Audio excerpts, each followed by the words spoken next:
Today are actually the pronouncement of budget highlights and revenue-raising measures for the financial year 2019-2020 by the Cabinet Secretary for National Treasury, Henry Rotich. Prior to that, of course, Parliament will resume as usual with its order of business, in which order number 8 is a motion report of the Committee of the Whole House on the Statute Law Miscellaneous Amendments Bill, National Assembly Bill number 21 of 2019 by the Leader of Majority Party, Honorable Aden Duale.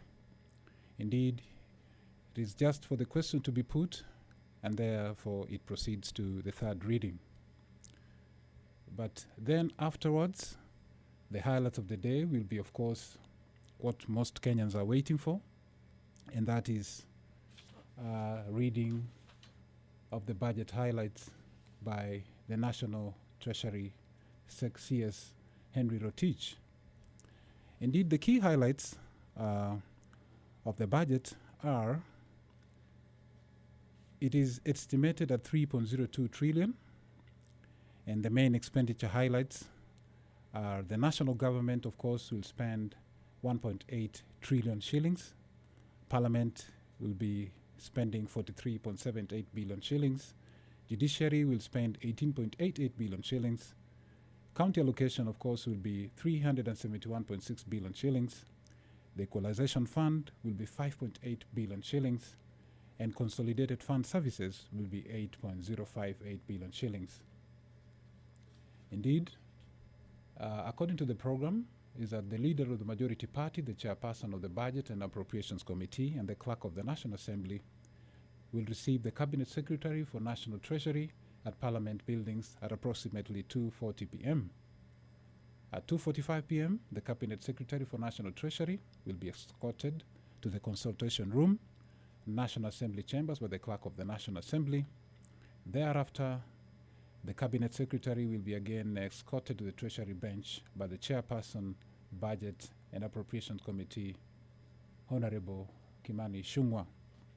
At 3:15 p.m., the Speaker will, of course, invite the Cabinet Secretary to deliver the budget highlights and revenue-raising measures for the financial year 2019-2020. Indeed, in as far as the lower expenditure proposals are concerned, it is estimated at 5.6% of GDP, and it is expected to decline to 3.0% of GDP over the medium term in line with the East African convergence criteria. If this path is actually followed, it will reduce reliance on borrowing, lower debt levels, and enhance efficiency in public spending. Prior to today's budget announcements, the Budget and Appropriation Committee Chairman, Kimani Ichung'wah, had already given the key highlights, in which I said that the actual budget implementation may adjust expenditure upwards. Indeed, history has shown a tendency for the government to fail to adhere to its expenditure plans in the course of the year, with upward adjustments during the supplementary budget, particularly for the recurrent estimates. Therefore, Kenyans are waiting for the budget. Pleased to quote the performance of important trusts in this republic. Let your blessings descend upon us here assembled, and grant that we treat and consider all matters that shall come under deliberation in so just and faithful a manner as to promote your honor and glory, and to advance the peace, prosperity, and welfare of our country and of those whose interests were committed to our charge. Amen.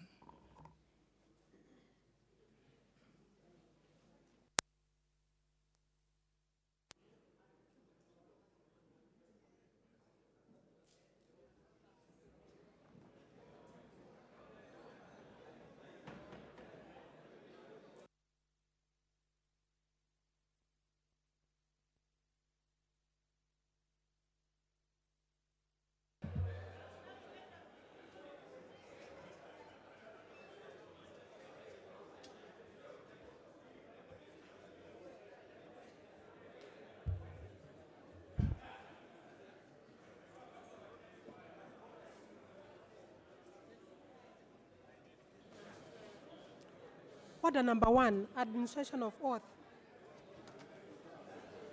Order number 2, communication from the chair. Order number 3, messages. Order number 4, petitions.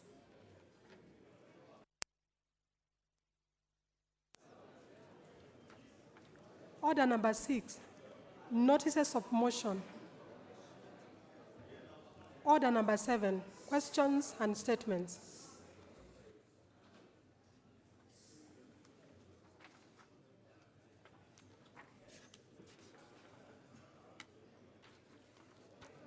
Honour members, first question is by the member for Kajiado Central, the Honourable Elijah Memusi Kanchori. Thank you, Honorable Speaker. I rise to ask question number 261 of 2019. Is the Cabinet Secretary aware that not every sub-county in Kenya has sub-county youth officers, creating shortages in many counties? Number 2. Honour members, the consultations are too loud. Thank you, Honorable Speaker. Question number 2, is the Cabinet Secretary further aware that administration which has mandatory requirements for youth officers to be part of the administration? Thank you, Honorable Speaker. No, Honorable Angwen, you can't be calling the Honorable Wanga when you are sitting there across the aisle, surely.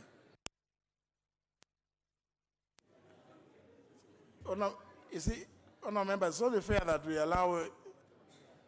allow the others to listen to what is being transacted.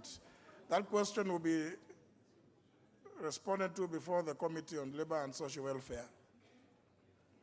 The next question is by the member for Mumias East, the Honourable Washiali. Thank you, Honourable Speaker.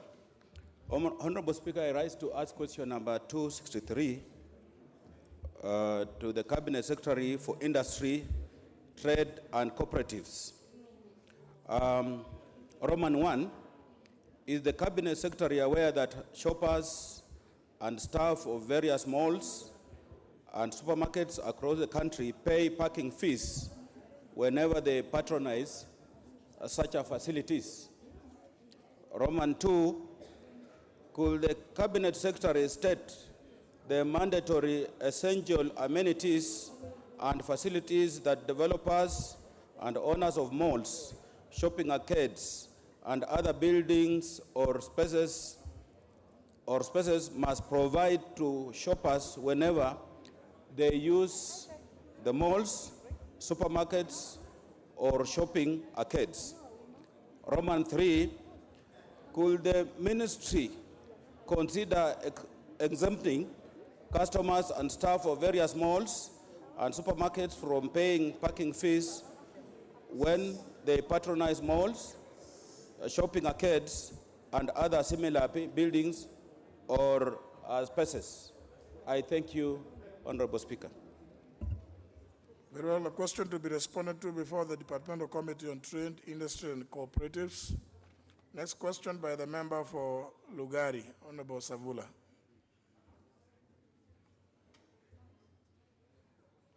Honourable Ayub Safula Angatia. The next question is by the member for Konoin, the Honourable Brighton Leonard Yegon.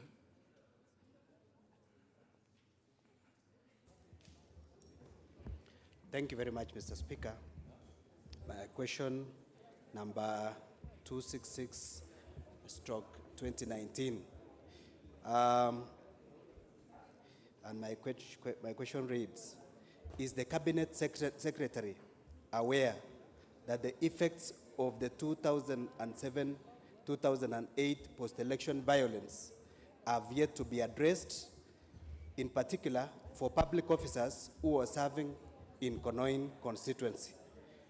Question Roman number 2, what measures is the ministry putting in place to compensate the public servants who lost their properties during the said violence, namely Chief Fokaptien, Chief Boito, Chief Mosonik location, and Chief Simoti location, and assistant chiefs for the following sub-locations: Chepkochun, Saseta, and Simoti sub-locations, whose shops and houses were burnt, and the retired chief for Chemelet location, who lost his livestock.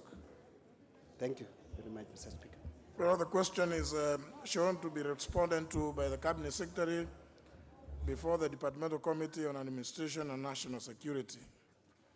Honourable members, the next question is by the member for Isiolo South, the Honourable Abdi Koropu Tepo, who has indicated that he is unavailable, is rushed to his constituency for some urgent matters.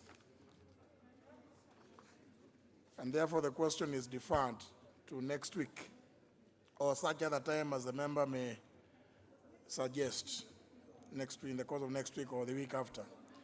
For the second time, member for Lugari, Honorable Savula Angatia.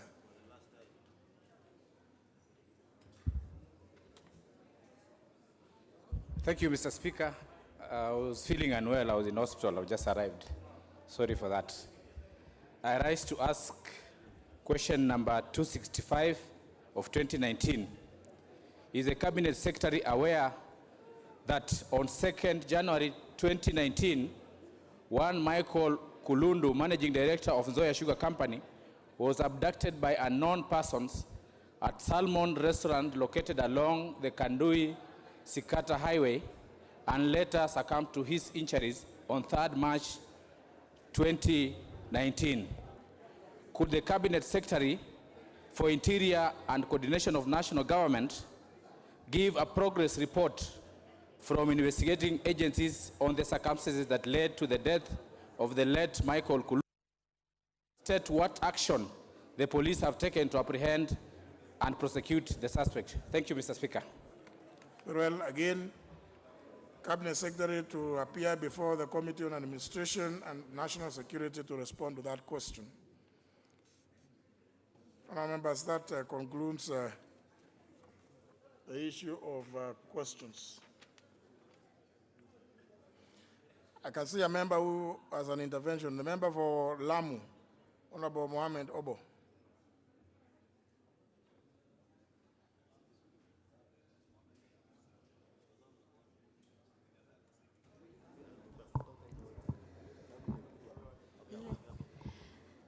Mr. Speaker, kuna kitendo kimetokea kupiga kina mama na imeanzia hapa bunge. Ilikuwa naomba utusaidie. Ilianzia bunge, tukaambiwa sisi ni endangered species. Na sasa leo kuna kitendo imetokea bunge, women rep Fatuma Gedi amepigwa na mwanaume mwingine. Kitendo hiki kama hakikanywi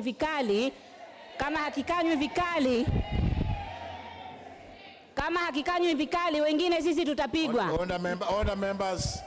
Maana pia sisi tunataka viti. Kuna sehemu wengine pia watakuwa hapa, sisi hatuna ruhusa kuongea tupigwe. Na kama ni nguvu watu hawezi. Order members, we cannot hear what the member is saying. And you see, members are not trade unionists. So allow the Honorable Obo to prosecute what she has to do. Okay. Mr. Speaker, sijui itabidi sisi tutafute skari sasa paka tuje ndani ya chemba, manake tunasikia kuna hiyo immunity hapa na wengine sasa kutunyamazisha wanataka kutupiga. Hawajui kama wanawake hawapigwe, especially sisi wanawake wa coast. Wanaume sisi wanatubembeleza, sisi tunapigwa na leso. Analetea vitu sio kupiga. Sijui ni tabia gani hii ya kupiga wanawake. Imetokea wapi? Mimi sijaona kwa hizo field zingine. Order members, order members. Order members. I may not hear what the honorable member is saying about the buis and things like those now. Honour members, I wish the member for Ikolomani can take his seat and the member for Keses. Member for Keses, take your seat and the member for Ikolomani. Honour members, I can see several members have placed their requests by way of interventions, but I'm sorry, none of you will have the chance to say anything on that matter. This is the reason, honour members, that matter has been reported to the Parliament Police Station. It has been reported to me, and I have given strict instructions that criminals cannot be harbored in Parliament. A crime is a crime. It is not a matter for the Committee of Privileges.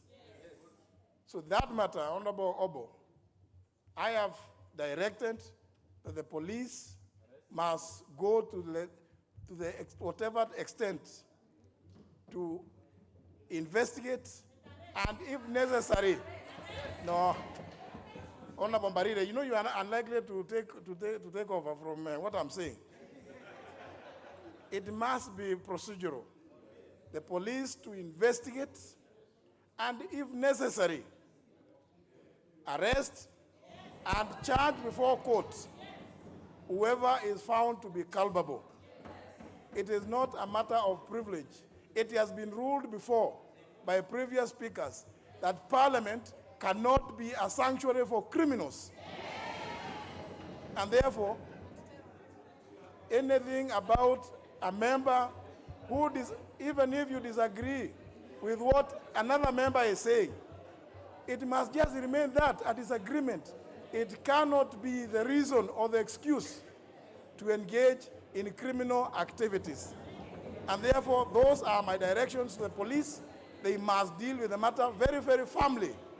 And nobody is above the law. So, Honorable Obo, that matter should be made. That matter should be made. What is this now? You see, so many of you think that you are in a baraza. Therefore, that matter should not be the subject of any debate here. Let it be investigated by those that are responsible for criminal investigations in this country. Those are my firm instructions, and nobody can claim to be above the law when it comes to such matters. It therefore must rest at that point. Thank you, honourable members.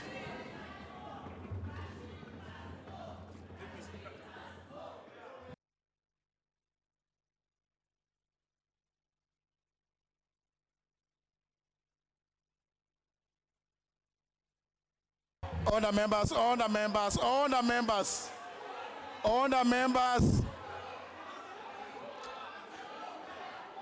No. Honour members.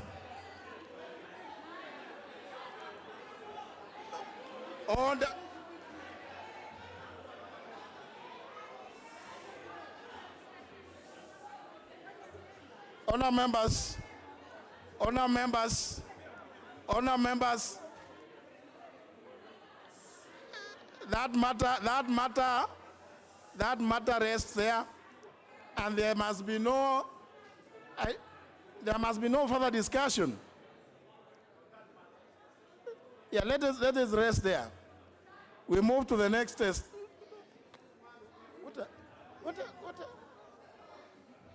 What is this now?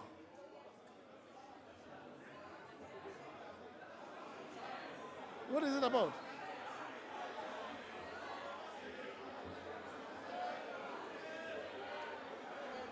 Honour members, honour members, honour members, honour members, honour members, honour members, honour members, honour members, honour members.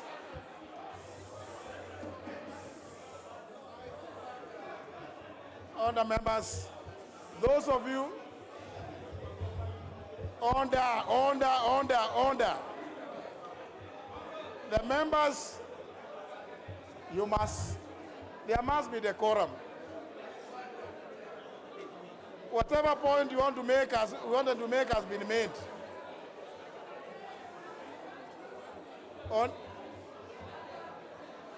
Honour members, we are going to the next order. The next stage is by the leader of the majority party to make a statement. Honourable Speaker, pursuant to the provisions of Standing Order 44-2A, I rise to give the following statement on behalf of the House Business Committee, which met on Tuesday, June 11, 2019, at the rise of the House. The Speaker, next week, the House is scheduled to consider estimate of recurrent and development expenditure for... Honour members, those of you who have finished your business, you can walk out in silence.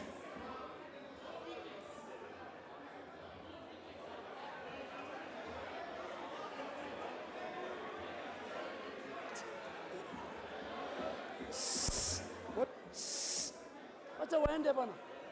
Wewe weka chini.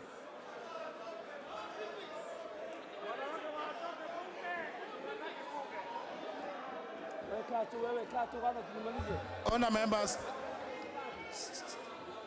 those who are making your way out, please make your way out.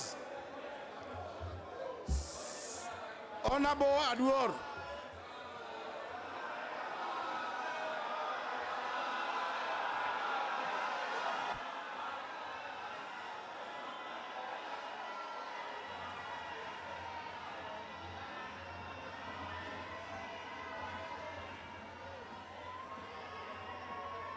Please make your way out. Sergeant at Arms. Sergeant at Arms. Sergeant at Arms, can you make sure that the members at the door are thrown out?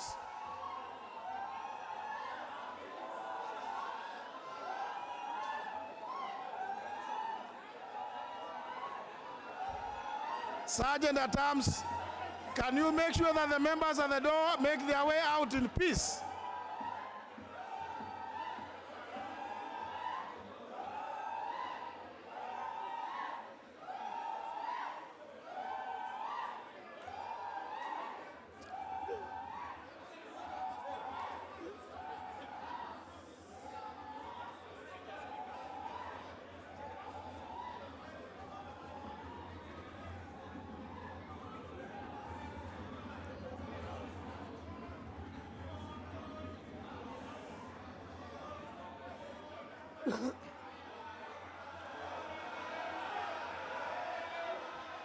Get out, walk out.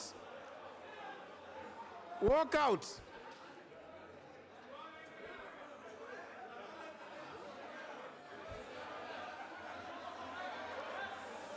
Order members, order members, order members, order members, order members. Sergeant at Arms, close the door now for... Let those who are walking out walk out in silence. Obviously, honour members, those of you who recall the motto of this house, I believe the Honourable Amunyinyi is in the chamber. I saw him walking. For the welfare of society and the just government.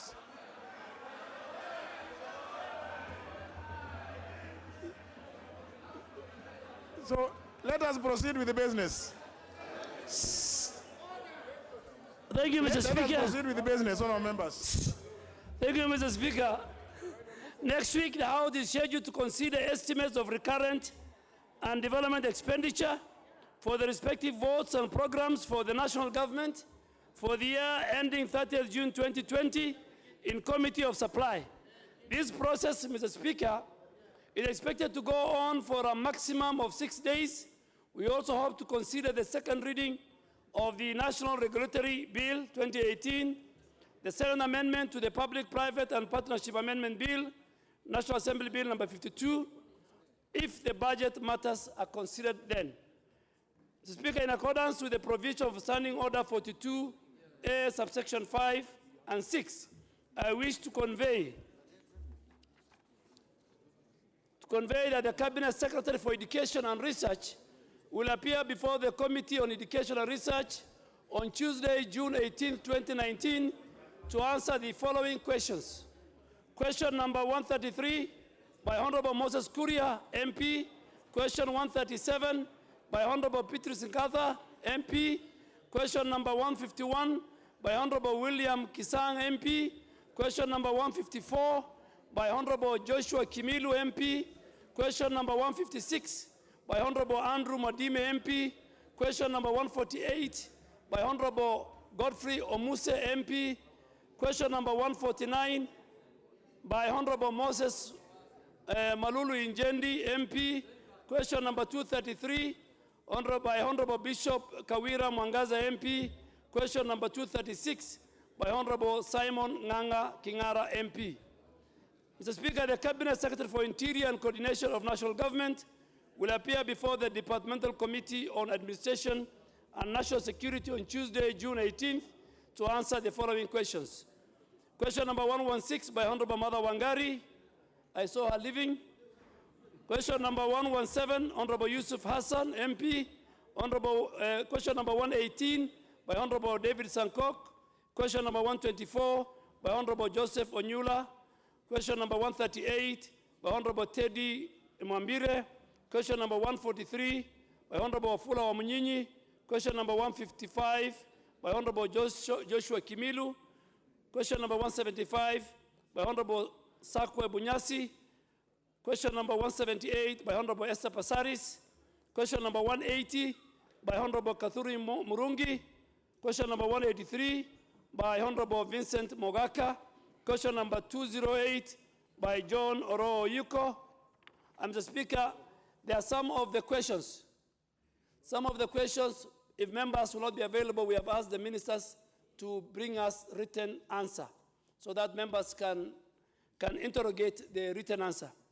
The Cabinet Secretary for Industry, Trade and Cooperatives will appear before the Committee on Trade and Industry on Thursday, June 20th, to answer questions from Honorable David Kikaria. His counterpart from Transport, Infrastructure and Housing and Urban Development will appear before the Committee on Transport, Public Works and Housing on June 20th too, to answer the following questions. Question 174 by Honorable Gideon Ochanda. Question number 176 by Honorable Sakwa John Bunyasi. Question number 189 by Honorable David Kikaria. 198 by Honorable Joseph Onyula. Question number 207 by Honorable Alpha Ondieki. Question number 221 by Honorable Joseph Kabebea. Question number 222 by Honorable Abdi Ibrahim, MP. And question number 236 by Honorable Ben Momanyi. And Mr. Speaker, the House Business Committee will reconvene on Tuesday, June 18th at the rise of the House to consider business for the next week. I now wish to lay this statement on the table of the House. Very well. Next order. Order number 8. Report of the Committee of the Whole House on the Statute Law Miscellaneous Amendments Bill, National Assembly Bill number 21 of 2019. Question to be put on that reading. The members can take their seats. Those who appear to not to know what we are doing. Honourable members, debate on this motion was concluded yesterday, and what remained was a question to be put, which I hereby do, that this House do agree with the report of the Committee of the Whole House on its consideration of the Statute Law Miscellaneous Amendment Bill, National Assembly Bill number 21 of 2019. Will as many as that opinion say aye? Aye. Will as many as the contrary opinion say no? The ayes have it. Move on. Honorable Speaker, I beg to move that the Statute Law Miscellaneous Amendment Bill, National Assembly Bill number 21 of 2019, be now read a third time. I also request Honorable John Bandi, the Minority Leader, to second. Honorable John Bandi. Very well, honourable members, I therefore propose the question, which is that the Statute Law Miscellaneous Amendment Bill, National Assembly Bill number 21 of 2019, be now read a third time. Honorable Kajwang, what's your point of order? Mr. Speaker, sir, I know that we are going for the third reading of the motion of the bill. But Mr. Speaker, sir, looking at how beautiful this House is constituted right now,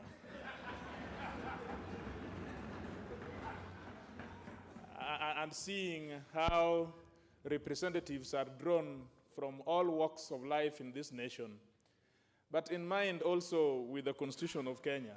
The Speaker, sir, is this House constitutionally constituted to transact the business before us? May the Speaker express himself of the constitutionality or otherwise of the Assembly to transact the business.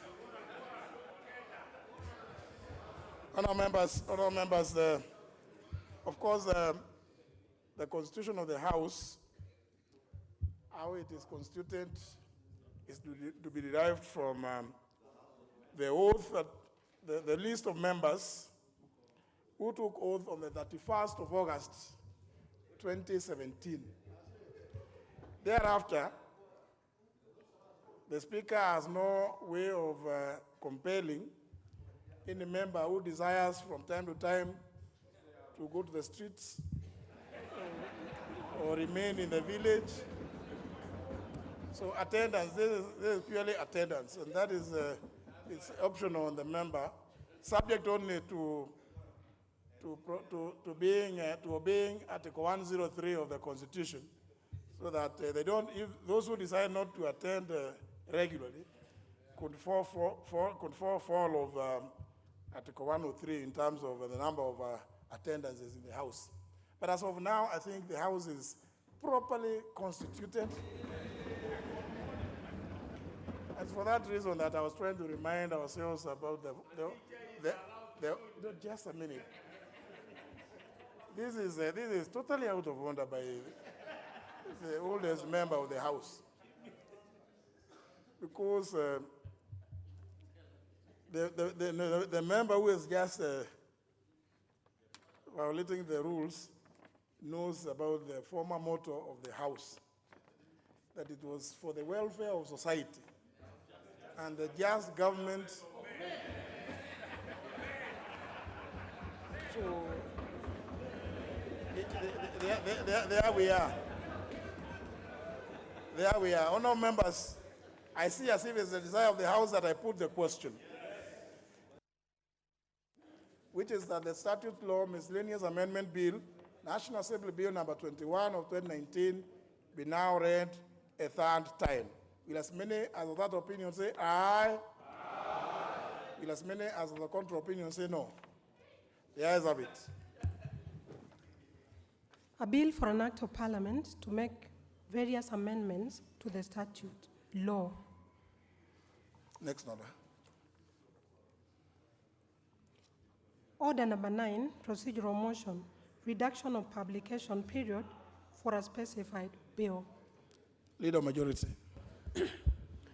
Honourable Speaker, I beg to move that pursuant to the provisions of Standing Order 120, this House resolved to reduce the publication period of the Supplementary Appropriation Bill, National Assembly Bill number 41 of 2019, from 7 days to 1 day. So, Speaker, this will allow us to go through the other stages today. Thereafter, we will embark on the budget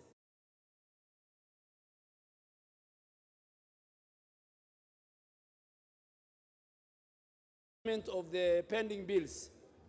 And noting that there are very few days to the end of the financial year, we felt that before the minister reads the budget for highlights and taxation measures for 2019-2020, it will be very good if the House dispose of the supplementary appropriation bill, so that if the House agrees, then the President can assent to it maybe Monday, so that the many Kenyans and many departments and agencies and ministries can get their money.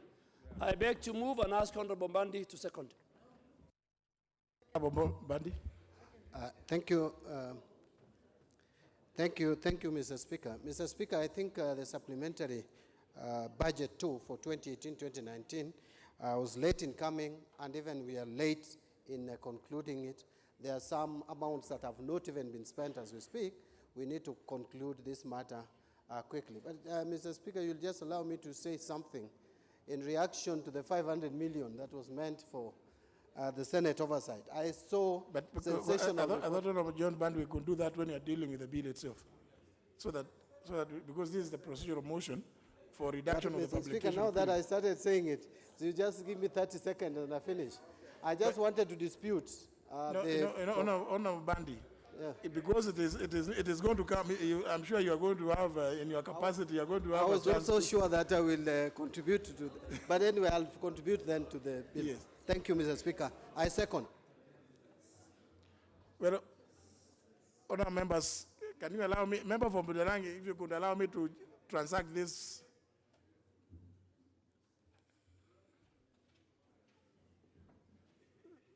The member from Budalangi looks extremely indomitable. Honour members, I propose the question. This is a procedural motion. I propose the question that pursuant the provisions of Standing Order number 120, this House resolves to reduce the publication period for the supplementary bill, National Assembly Bill number 41 of 2019, from 7 days to 1 day. I therefore put the question that pursuant the provisions of Standing Order number 120, this House resolves to reduce the publication period of the Supplementary Appropriations Bill, National Assembly Bill number 41 of 2019, from 7 days to 1 day. Will as many as that opinion say aye? Aye. As many as the contrary opinion say no? No. The ayes have it. Next order. Order number 10, the Supplementary Appropriation Bill, National Assembly Bill number 41 of 2019, first reading.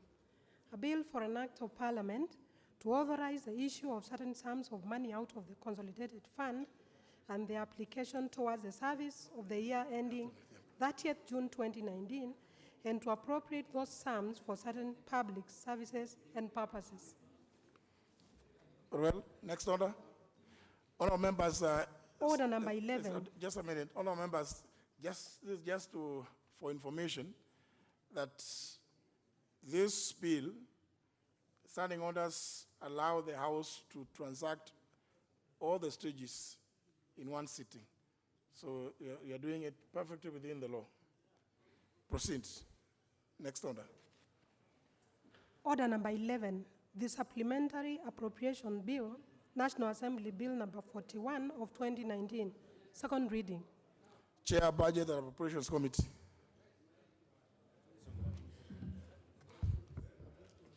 Thank you, Honorable Speaker, and I beg to move that the Supplementary Appropriation Bill, National Assembly Bill number 41 of 2019, be now read a second time.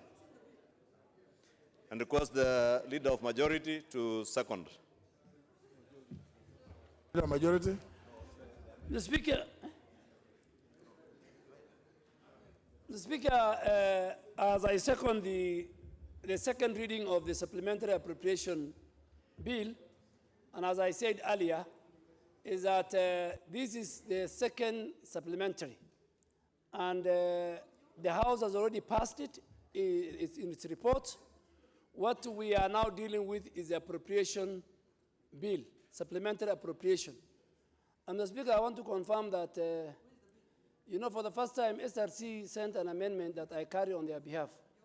And I have said they better come to the House and carry themselves. That's right. Yes. The Minister for National Treasury sent me a note with an amendment on behalf of SRC, and I said their business is on a commission as SRC. My business is a lawmaking, and I'm not going to be used as a rubber stamp, and I have rejected.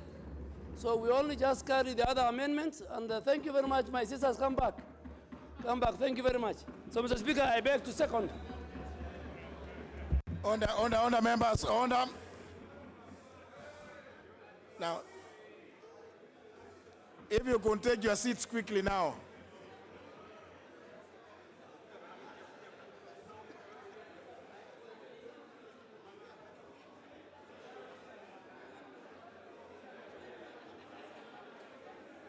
Order, members, order, members.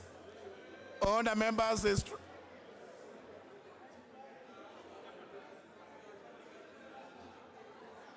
Now, those who are coming in, take your seats.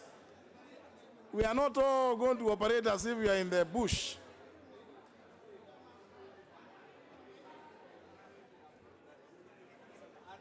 Take seats, take seats.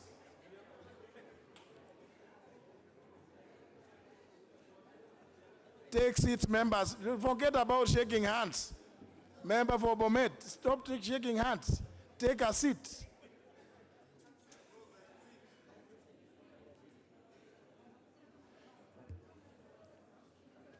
Very honored members, as I said, members are at liberty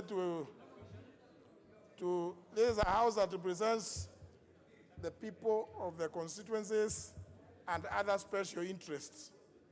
And it's up to any member to choose the method of representation. So we proceed with the business that is at hand.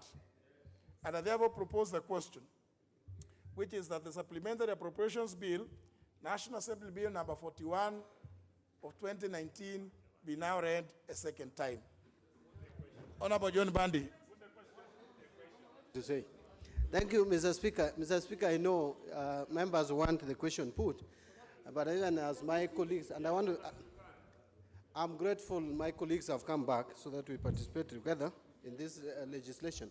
But, Mr. Speaker, I started by talking about the amounts that we have reallocated from the Senate oversight. Mr. Speaker, I've seen reports in the media that we did this to punish Senate. Sometimes I want to ask those who are reporting for media houses that if there are things they don't understand, probably they need to ask. Because really, we are in June, and this amount was supposed to be spent from July to June. Unfortunately, the framework for spending it had not been agreed on up to this time. Therefore, we felt that this amount cannot be spent in the next 10 or 20 days. That is the sense for reallocating that money from the oversight, because there is no way the Senate would spend 500 million in a record 2 weeks.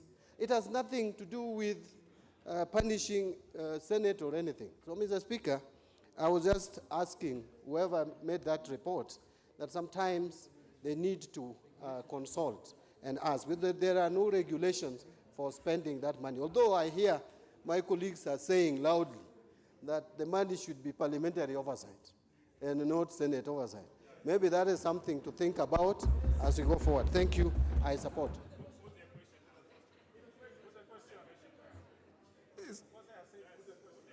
Honorable Junaid, what is your issue? Is it on this bill? Or do you want to raise a matter that...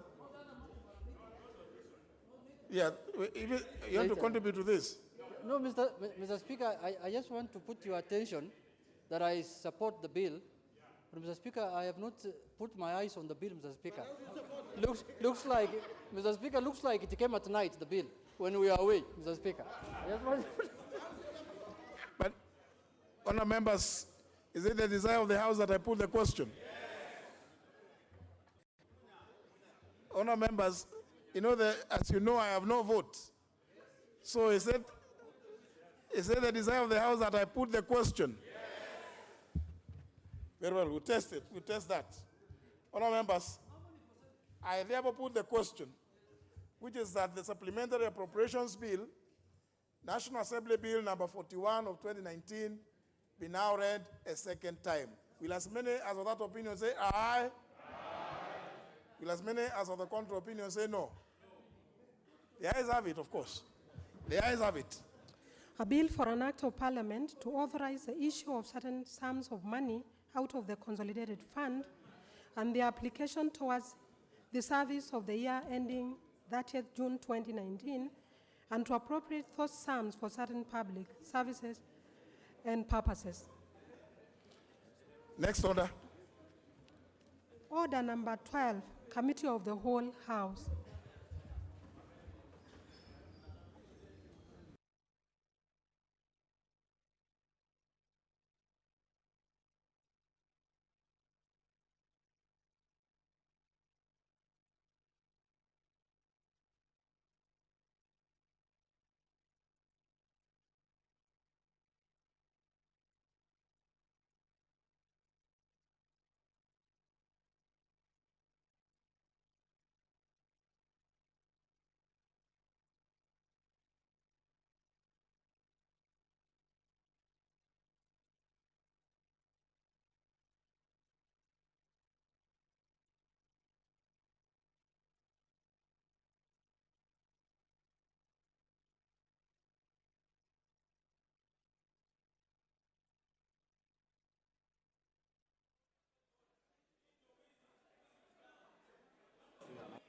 Order, members.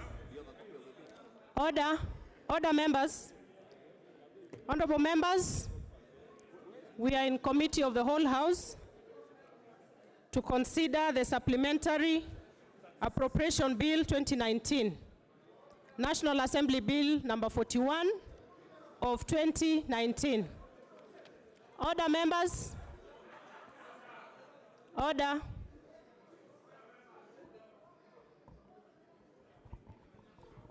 Clauses 2, 3, 4, and 5. We have no amendments to these clauses. I therefore go on to propose a question, which is that clauses 2, 3, 4, and 5 be part of the bill. I go on to put the question, which is that clauses 2, 3, 4, and 5 be part of the bill. Will as many as of that opinion say aye? Will as many as of a contrary opinion say nay? The ayes have it. First schedule.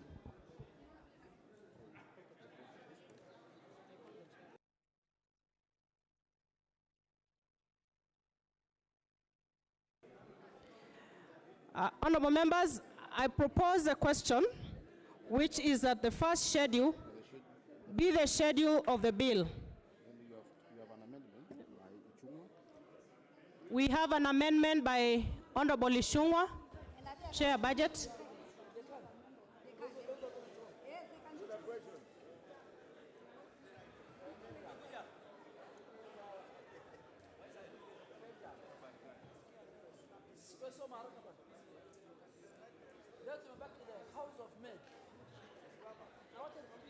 Thank you, Honorable Chair. I have 3 amendments to the schedule. To the first schedule, Honorable Speaker, the first amendment relates to vote 10-1-1, the presidency, and vote 1261, which basically is moving the money that had been allocated for the Justice Ojwang Tribunal and had been budgeted for under judiciary to the presidency. The second amendment, Honorable Speaker, relates to the State Department for Urban and Metropolitan Development, Program 0105000, reallocating 500 million shillings that was there under DMUs.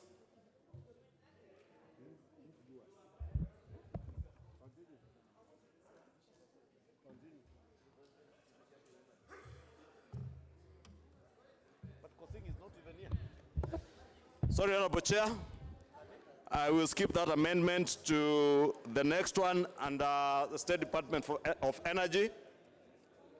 Program 02130213000, Power Transmission and Distribution, which is a proposed reallocation under the program in respect of development estimates of Kenya shillings 1,595 million to be deleted and substituted thereof with a figure of 2.755 billion. And 2, that the allocation for vote 1152 in respect of development estimates of Kenya shillings 1.57 million be deleted and substituted thereof with a figure of Kenya shillings 2.730. Honorable Speaker, this relates to the amendments that had been disallowed by the Energy Committee relating to 1.16 billion shillings for the Loyangalani Suswa Wind Power Project, which has since been reinstated. And the Vice Chair of the Energy Committee is here. He can confirm that indeed this was an amendment from the Chair, Energy. And I beg to move. Honorable members, I go on. There is no point of order. I have not even proposed a question. I go on to propose a question, which is that the first schedule be amended as proposed. Honorable Kajwang. Madam Chair, we are struggling to, to come to terms with this digital system. But I'm trying to see the order paper that my learned friend, Kimani Chungwa, has been referring to. I have seen the oldest member. Could you just give us time to be able to bring our points before the Assembly? I have seen the vote 101 on the presidency. But then he has mentioned several other votes that I am not able to see on the order paper. Unless he's referring to an order paper that I don't have, could we be able to have this order paper so that we are in sync? I will have the chair clarify, but you might be right, Honorable Kajwang. What we have on the order paper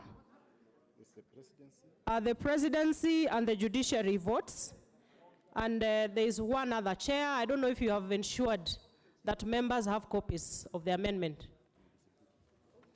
Chair, I think that the amendment is as reflected in the order paper, vote 1011, which is the presidency. That is where the reallocation is being moved to, from vote 1261 in the judiciary. And I said that this money had been allocated to the judiciary, but the tribunal, I'm told, will be under the presidency. And that is the reason why we are reallocating. The Justice Ojwang Tribunal.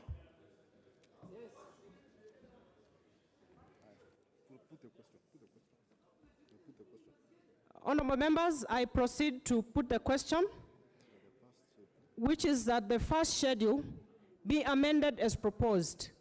Will as many as of that opinion say aye? Will as many as of a contrary opinion say nay? The ayes have it. Now we have another amendment by the member for the chair. Chair for transport. There's two amendments.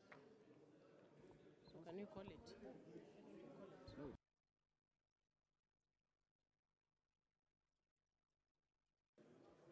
We have another amendment under the Transport Committee. Are you the one who is moving it, Honorable? You're doing it on his behalf.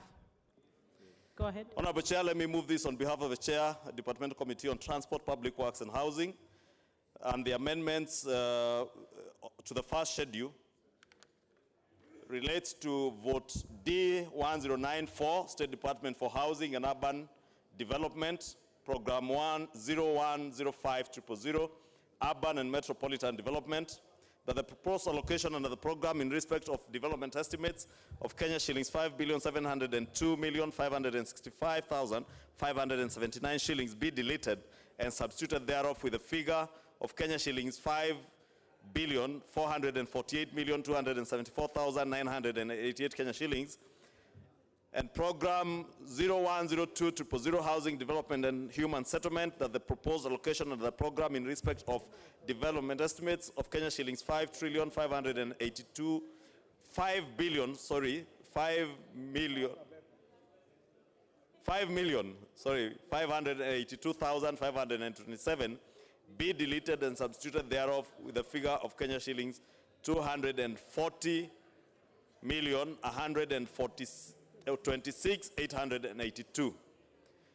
And on the vote D1092, the program is rail transport, that the proposed allocation under the program in respect of development estimates, Kenya shillings 1.5 billion be deleted and substituted thereof with a figure of 2 billion. Honorable Chair, this relates, as I said, to a share between the two state departments of urban planning and that of transport of 500 million shillings of a figure that we had allocated under one for 1 billion shillings. And as I said, I was doing that on behalf of the Chair Transport. And I beg to move. I go on to propose a question, which is that the first schedule be further amended as proposed by the Chair. I go on to put the question, which is that the first schedule be further amended as proposed by the Chair. Will as many as of that opinion say aye? Will as many as of a contrary opinion say nay? The ayes have it. I now put the final question, which is that the first schedule, as amended, be the schedule of the bill. Will as many as of that opinion say aye? Will as many as of a contrary opinion say nay? The ayes have it. Second schedule.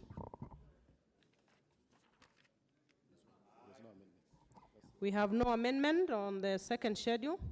So I go on to propose the question, which is that the second schedule be the schedule of the bill. And I go on to put the question, which is that the second schedule be the schedule of the bill. Will as many as of that opinion say aye? Aye. Will as many as of a contrary opinion say nay? The ayes have it. Title. I propose a question, which is that the title be the title of the bill. And I go on to put the question, which is that the title be the title of the bill. Will as many as of that opinion say aye? Aye. Will as many as of a contrary opinion say nay? The ayes have it. Clause 1. We have no amendment on clause 1, and I go on to propose the question, which is that clause 1 be part of the bill. And I go on to put the question, which is that clause 1 be part of the bill. Will as many as of that opinion say aye? Aye. Will as many as of a contrary opinion say nay? The ayes have it. Mover? Honorable Shunga? Sorry, Honorable Chair, is the member for Kiharu who is interrupting me from behind.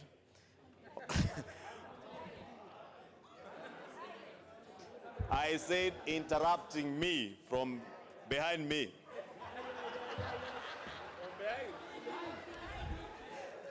Go on, Honorable Chair. Honorable Chairperson, I beg to move that the committee do report to the House its consideration of the Supplementary Appropriation Bill, National Assembly Bill number 41 of 2019 and its approval thereof with amendments. I go on to put the question, honorable members, which is that the committee do report to the House its consideration of the Supplementary Appropriation Bill, National Assembly Bill number 41 of 2019, and its approval thereof with amendments. Will as many as of that opinion say aye? Aye. Will as many as of a contrary opinion say nay? The ayes have it.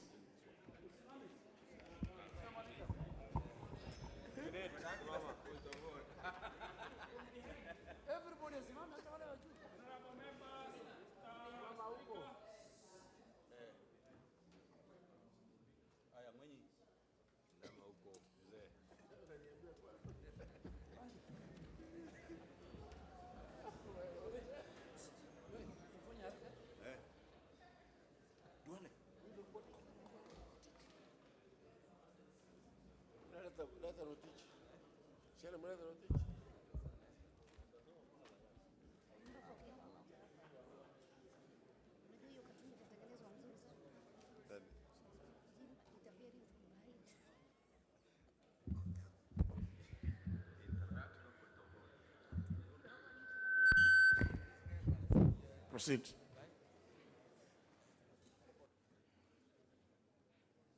Chairperson.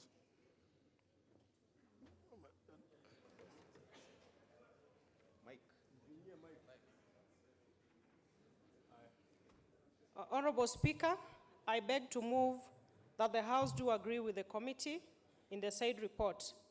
I also... No? No? Sorry, Honorable Speaker. Honorable Speaker, I beg to report that the Committee of the Whole House has considered the Supplementary Appropriation Bill, National Assembly Bill number 41 of 2019, and approved the same with amendments. Mover. Honorable Speaker, I beg to move that the House do agree with the committee in the said reports. I also request the member for Kiharu, Honorable Dindi Nyoro, to second the motion for agreement with the report of the Committee of the Whole House. Member for Kiharu. Mr. Speaker, I second.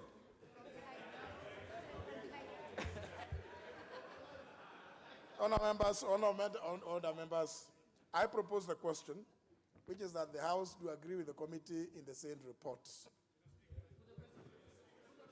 Yes, Honourable Kajwang. Mr. Speaker, I know that the deputy leader of my majority party really wants us to hasten the process, which is okay, because that is his business. But, Mr. Speaker, I want to support the committee, but I also need to point out that a few things need to be done in order. Mr. Speaker, sir, you see, if we don't do things within the order and within the standing orders, we take the National Assembly out of the rail. For example, the able chair of committee, of the chair of budget committee, brought before us an amendment which was drawn by the Committee on Energy, and against your command, and against your clear direction. Out of sheer abundance of caution, we debated it, but that did not exempt him from explaining why he did not comply with Standing Order 133-2 of the Standing Orders on behalf of that committee. Again, he brought amendments on behalf of another chair without showing clearly whether that chair had given him written authority. Those are the standing orders, unless the chair of these committees are changing standing orders. So even though I support the committee, I think that we need to follow the standing orders strictly so that we are within law. I support. Well, honour members, that matter had already been brought to my attention. And as you know, Standing Order number 133, subsection 2, requires that on a matter, on a bill of this nature,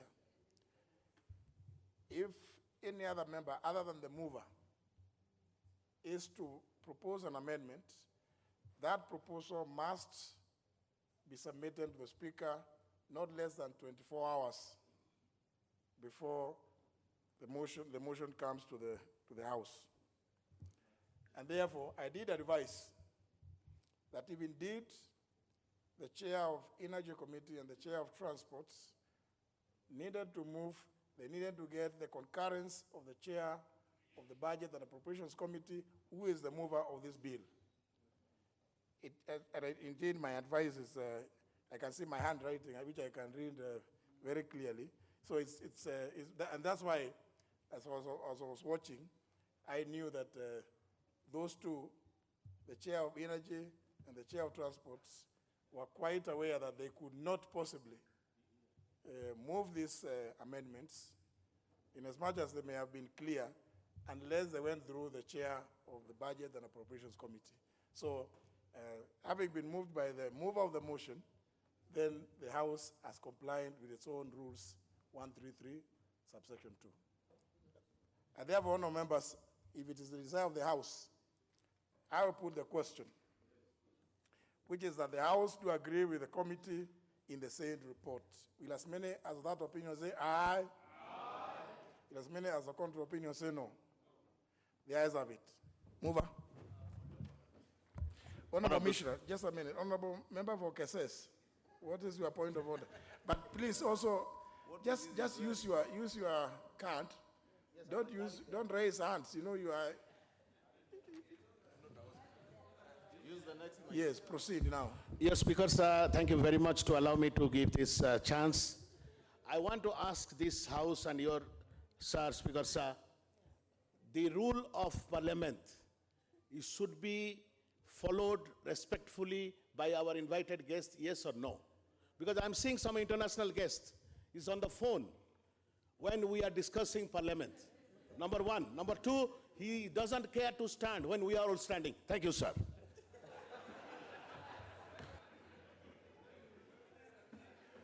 Very well, I think the honourable member for Keses is right, but I think the mistake must be directed to where it is. It must be by our staff who welcome our invited guests for not informing them that in this place people behave in a particular way, and especially those invited to the Speaker's gallery. So perhaps the guests will be excused, and then we deal with the matter with our staff. So mover. Now they are obviously accordingly informed that this is not the place where you send text messages. If you have pressing text issues and conversations, you are at liberty to move out of the place where you may be.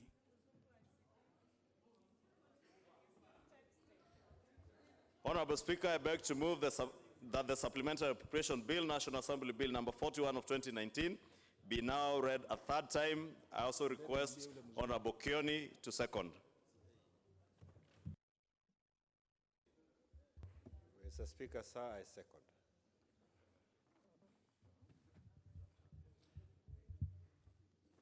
Honourable members, what I'm supposed to do is to confirm that there is quorum, and I'm sure there is more than the requisite quorum. I therefore, honourable members, put the question, which is that the Supplementary Appropriations Bill, National Assembly Bill number 41 of 2019, be now read a third time. Will as many as of that opinion say aye? Aye. Will as many as of the contrary opinion say no? The ayes have it. A bill for an act of parliament to authorize the issue of certain sums of money out of the consolidated fund and the application toward the service of the year ending on the 30th June 2019, and to appropriate those sums for certain public services and purposes.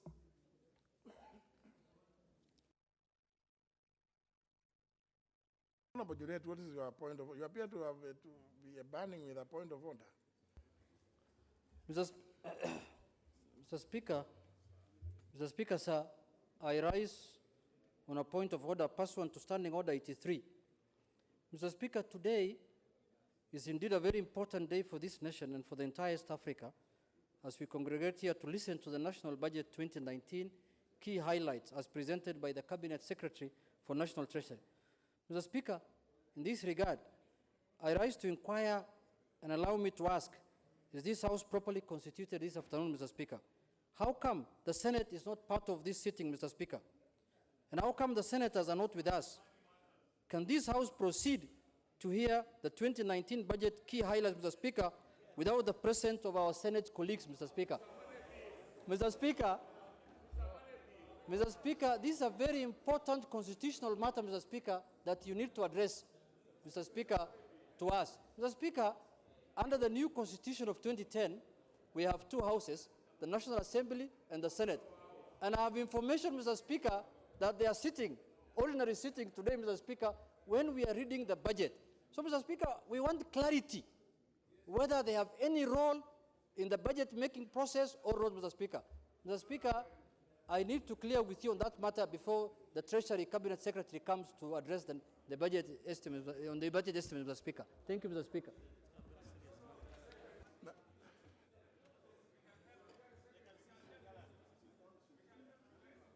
If the member for, is it the member for Soy?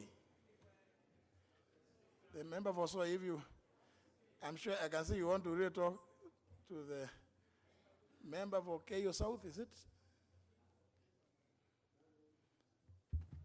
Honour members, I'm sure honour members are all aware that about the process that we are engaged in.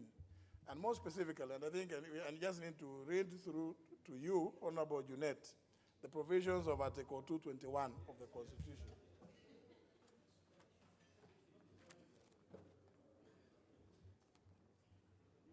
Honourable members, the provisions of Article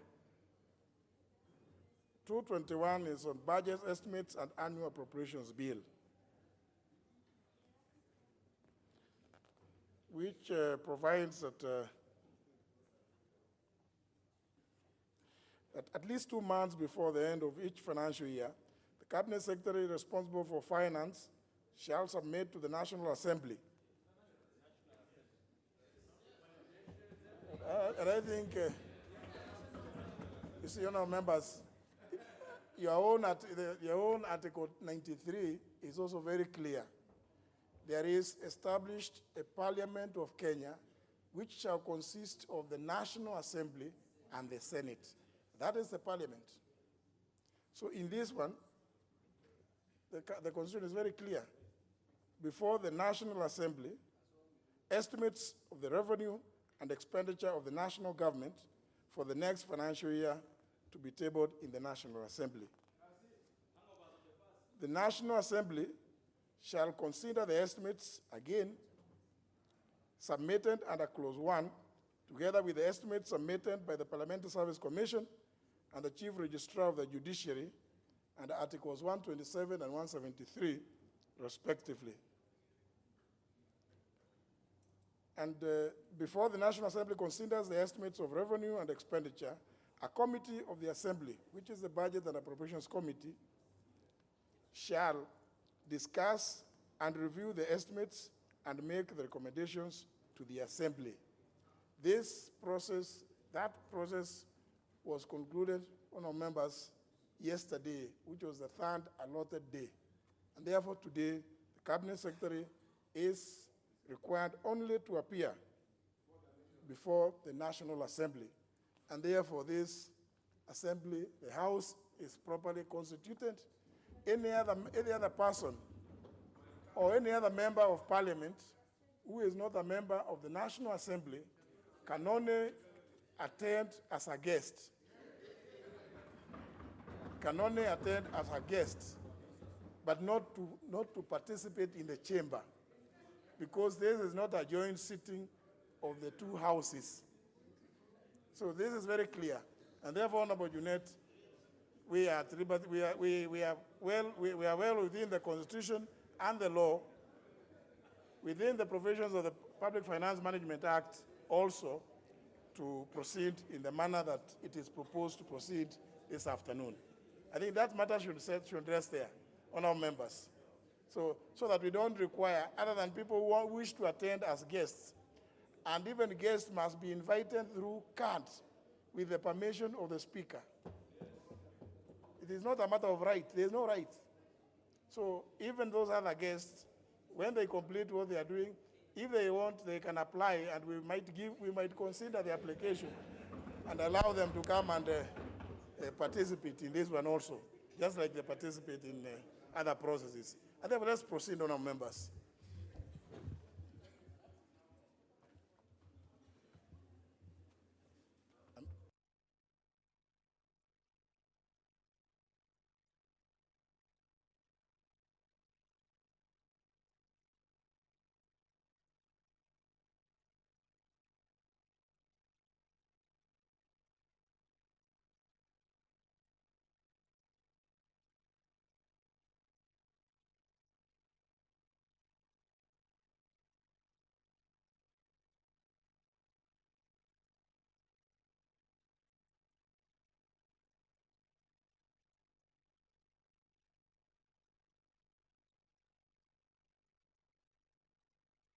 Honourable members, we had to finish the businesses that were before, and which was urgent.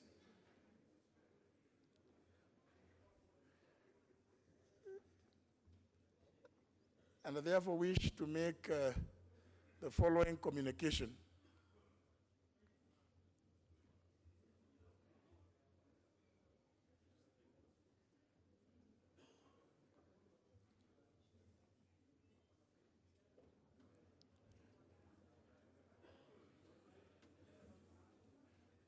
If the members making their way, if they could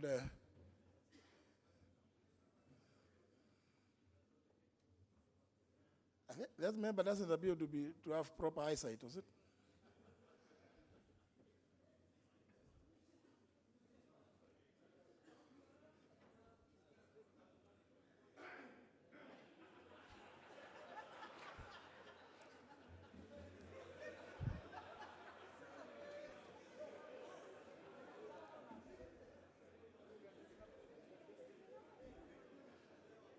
I think the honourable members, the honourable member is it a member for Jomfu?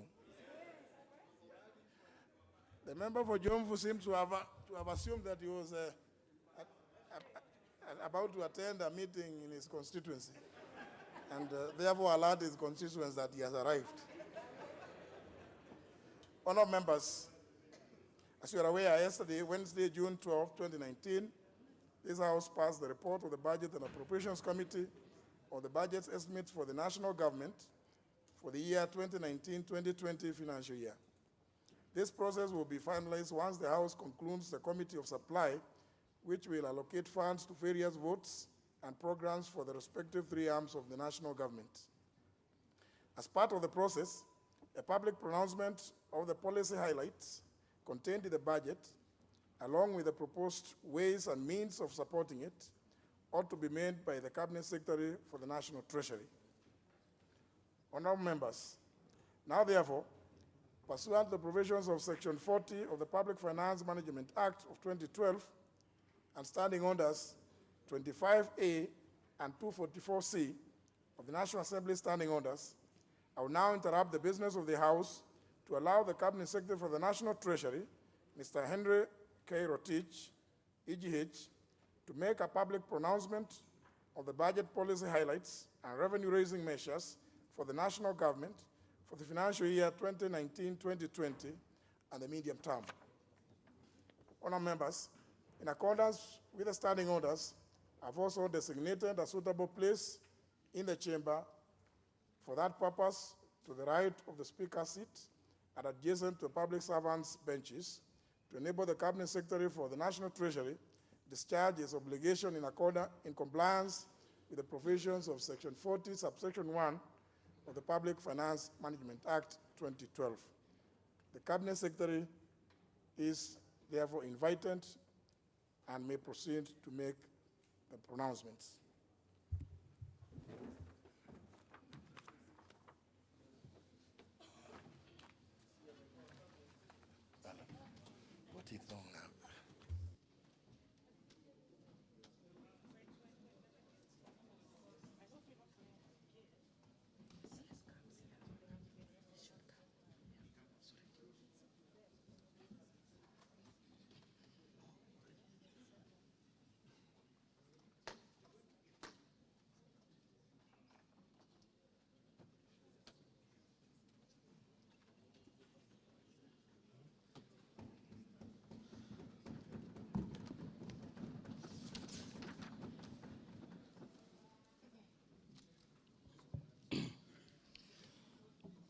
Mr. Speaker, honorable members, fellow Kenyans, today I present to the country the highlights of the budget for the financial year 2019-2020. I do this in performing my fiduciary responsibility as the guardian of the nation's finances and in fulfillment of the requirement of Section 40 of the Public Financial Management Act 2012 and the Standing Order number 241 of the National Assembly. Mr. Speaker, His Excellency the President, Honorable Uhuru Kenyatta, has on several occasions, including most recently during the 2019 State of the Nation Address, set out an ambitious socio-economic development agenda that speaks to the Kenya we want. This has been captured under the Big Four agenda, which lays out key initiatives that will put Kenya on a bold new path of rapid and shared economic growth, job creation at unprecedented pace, and reduced poverty on a sustained basis. Mr. Speaker, the budget for 2019-2020 lays a strong foundation for achieving the President's Big Four agenda, while at the same time addressing the following challenges facing our economy.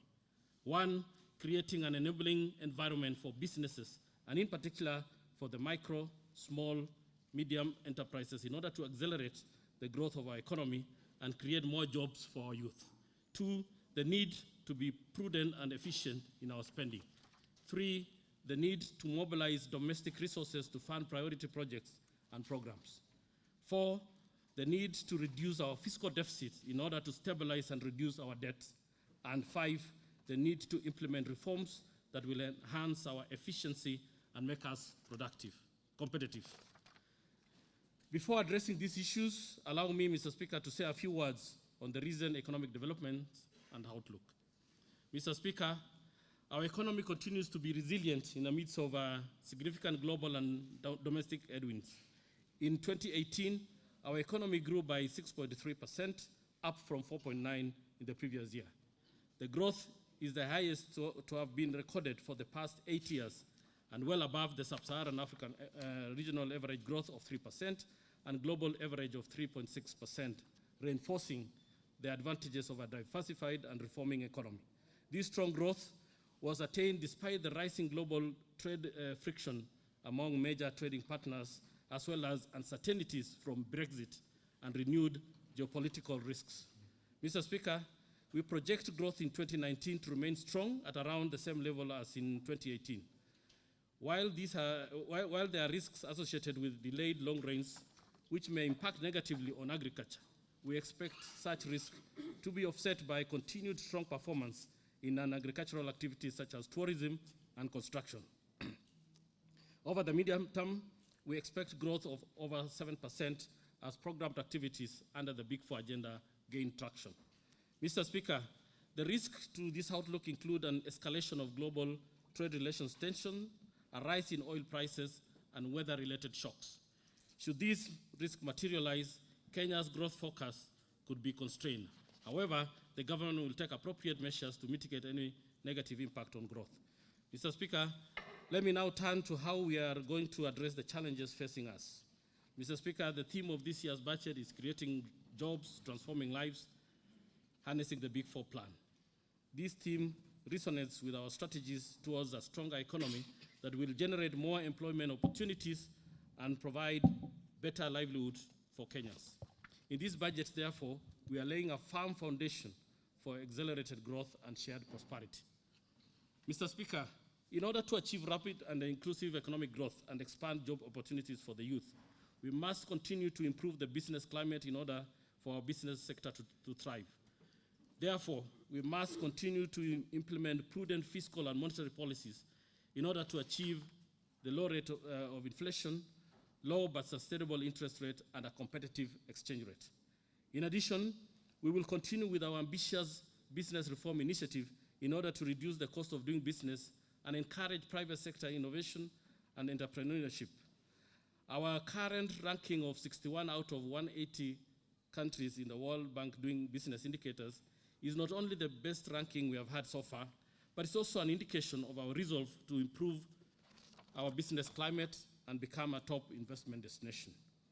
Our aim in the next few years is to be among the top 50 nations in the world by continuing to strengthen our reform agenda. Mr. Speaker, last year, I amended the Income Tax Act to provide for a deduction of 30% of the total electricity by manufacturers as a rebate subject to the conditions to be set by Ministry of Energy. Mr. Speaker, the Ministry of Energy, in consultation with the Ministry of Industry, Trade and Cooperative Development, has now developed the framework that will be used so that manufacturers can enjoy this incentive. We expect these incentives to reduce the cost of electricity to manufacturers by about 20% and to make our products competitive in the region. And this should spur economic growth and create employment for our youth. Mr. Speaker, the large accumulation of VAT refunds in KRA arising from VAT on zero-rated supplies has impacted negatively on the cash flow and liquidity of our manufacturers and the business community at large.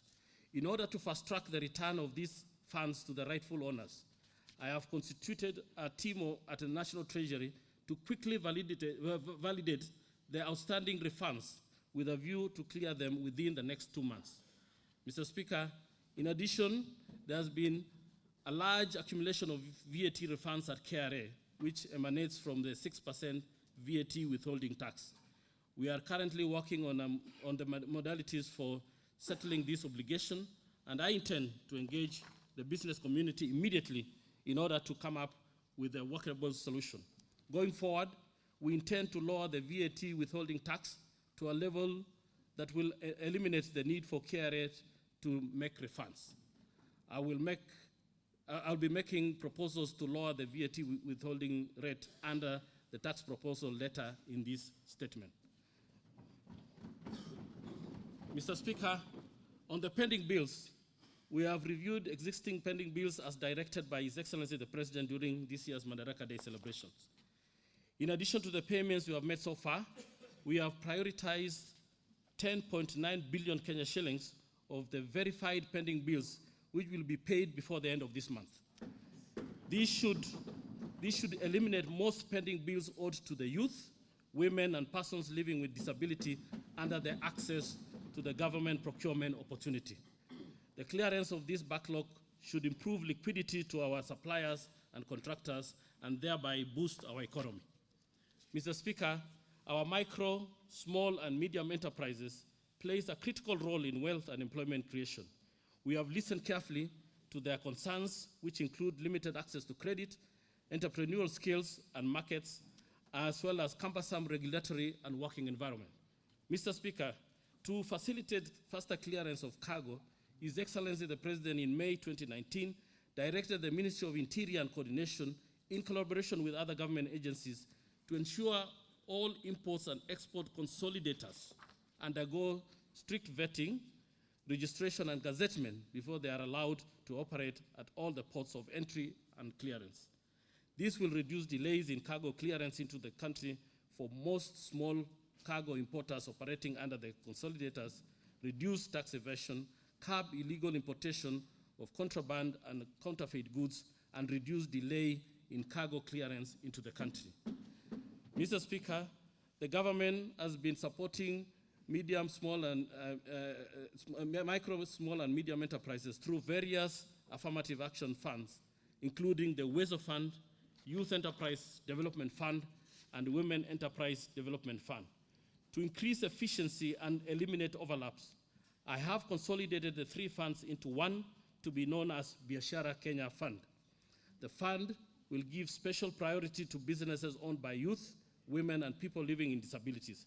The regulations establishing the new fund have been published after being subjected to stakeholders' consultation, and I will be submitting them to this House today. Mr. Speaker, to further improve access to credit to SMEs, last month we endorsed our mobile loan product known as Stawi Loan, which offers unsecured loans to small enterprises. Mr. Speaker, the government, through the Ministry of Information, Communication, and Telecommunication and Technology, in partnership with academia, civil society, and private sector, has set up a program known as Ajira Digital Program, whose aim is to bridge the gap between skills available and skills demand. A major objective of the program is to enable over 1 million youth annually to be engaged as digital freelance workers. In order to provide stability for the youth engaged in this program, the government has proposed that the youth registered in the program pay a registration fee of 10,000 for the next 3 years in lieu of income tax, with effect from January 2020.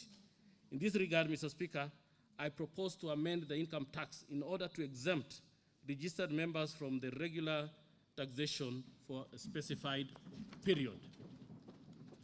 Mr. Speaker, this registration fee will be paid to the Ajira Fund, through which the youth-oriented program will be financed for the benefit of our young people who need to be engaged in tangible programs. In this regard, a framework for the registration of the Ajira members, the modalities of collecting the fee, as well as the structure for the utilization of the fund will be put in place.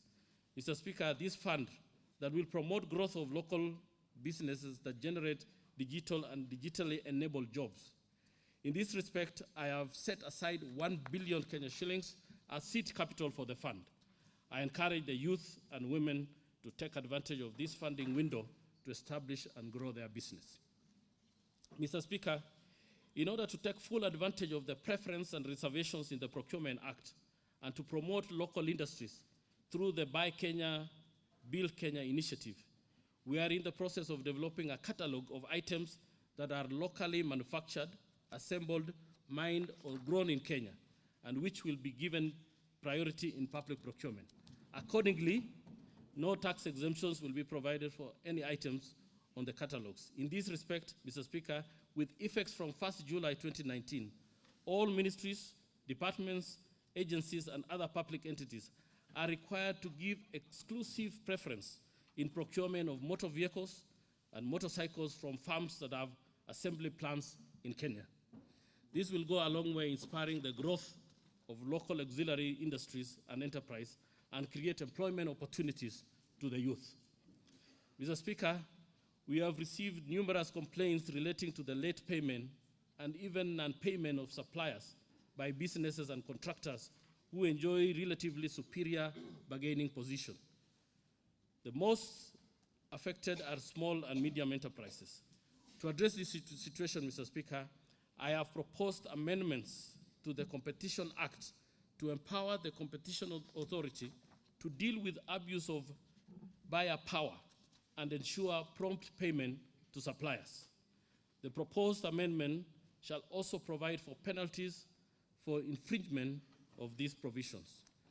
Further, Mr. Speaker, going forward, the National Treasury will endeavor to ensure that payments to suppliers of goods and services to the national government are made within a maximum of 60 days. This, Mr. Speaker, will support our MSMEs and the business community. I expect all the 47 county governments to take cue from this and ensure prompt payment for all supplies delivered to their respective counties.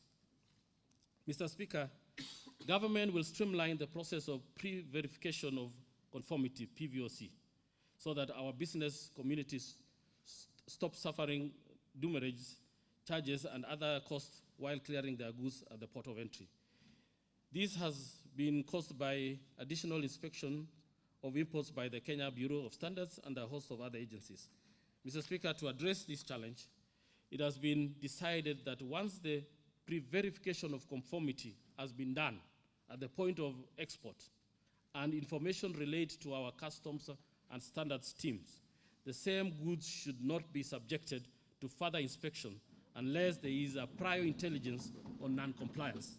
In addition, Mr. Speaker, the logistics at the port and at the inland container depot will be streamlined to have customs and essential standards team only. Mr. Speaker, turning to expenditures, we must ensure that our scarce resources are used in most efficient and effective manner. Accordingly, since the start of this financial year, government has implemented new initiatives to contain growth of expenditure. First, we adopted a zero-based budgeting process to weed out non-priority expenditures from the budget. Second, we have adopted a policy of no new projects to ensure that government completes ongoing projects. Third, we are reviewing the portfolio of externally funded projects with a view to restructuring and realigning them with the Big Four plan. And fourth, we are taking measures to reduce spending on some specific programs which are not of high priority. All these initiatives, Mr. Speaker, have helped to lower our expenditures.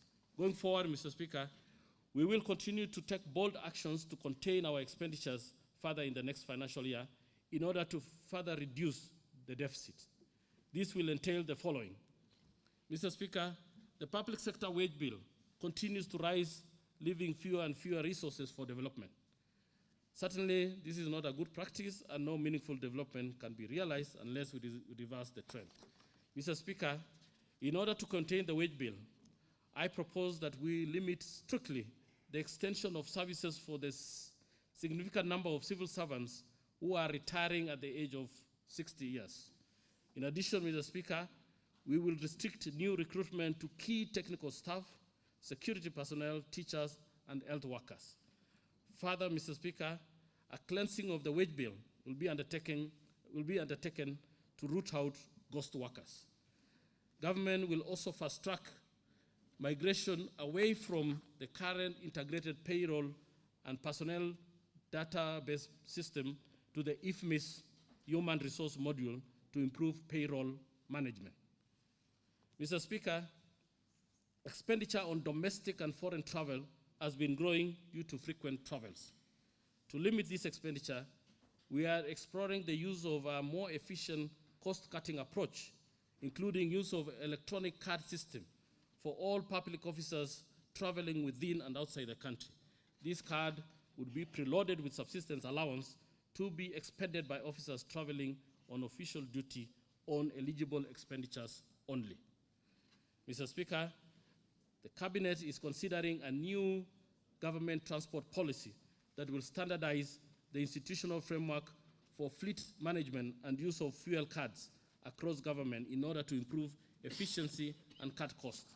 In addition, the policy will promote local industries by requiring that all government vehicles be procured only from the locally assembled plants.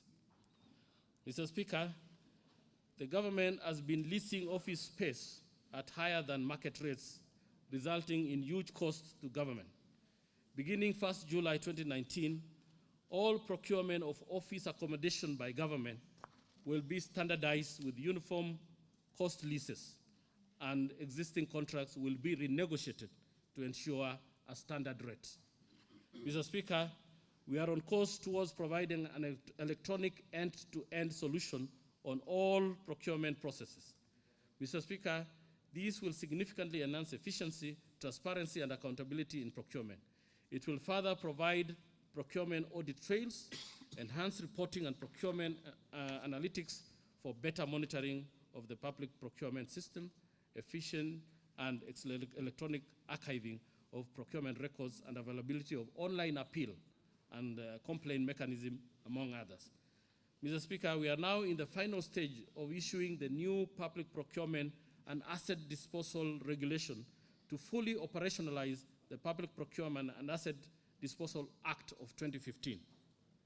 Our assessment shows that significant savings can be achieved under framework procurement and a new institutional arrangement for common user items that have been instituted in the new regulations. Mr. Speaker, the pension budget has increased by over threefolds in the last 10 years, from 25 billion in 2008-2009 to 86 billion in the current financial year. This is unsustainable. Between February and May this year, we conducted a payroll cleansing exercise for pensioners and dependents at the Huduma centers across the country to authenticate the approximately 270,000 recipients of monthly pension paid by the government. We are finalizing the analysis and we expect cost savings. Pension management will also be improved with migration to IFMIS since last month. Mr. Speaker, to address the challenge of rising pension budget, we have finalized a new national pension policy and public service superannuation scheme. This scheme, which will be rolled out in the financial year 2019-2020, will ease the pension burden on the exchequer and free resources for other critical national priorities, while at the same time ensuring that the pension budget remains sustainable. This scheme will allow portability of pension benefits, thus allowing free movement of staff into and out of government.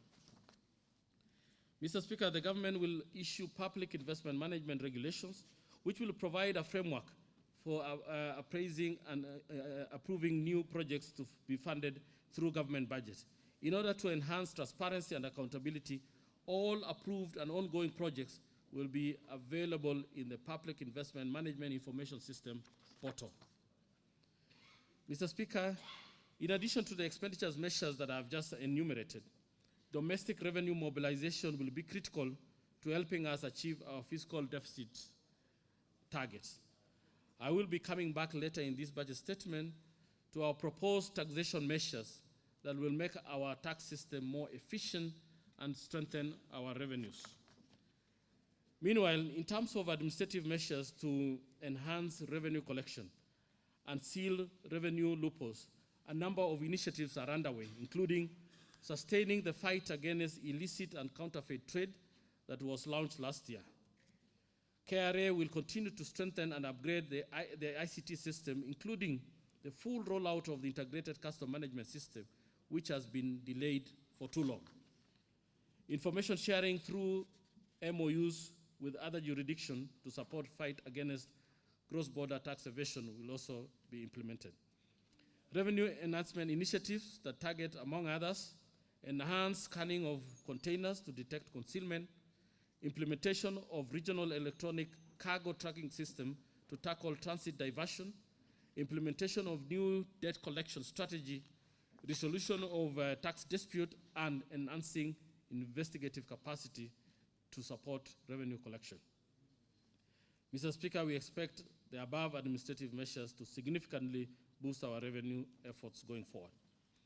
Mr. Speaker, in the coming financial year, we expect revenue, including A&A, of 2.1 trillion. Expenditure and net lending are projected at 2.8 trillion. leaving a fiscal deficit, including grants, of 6 or 7.8 billion.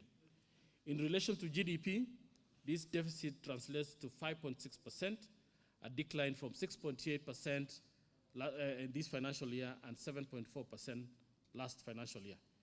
Mr. Speaker, the fiscal deficit of 5.6% of GDP will be financed by net external financing of 324 billion and net domestic financing of 283.5 billion.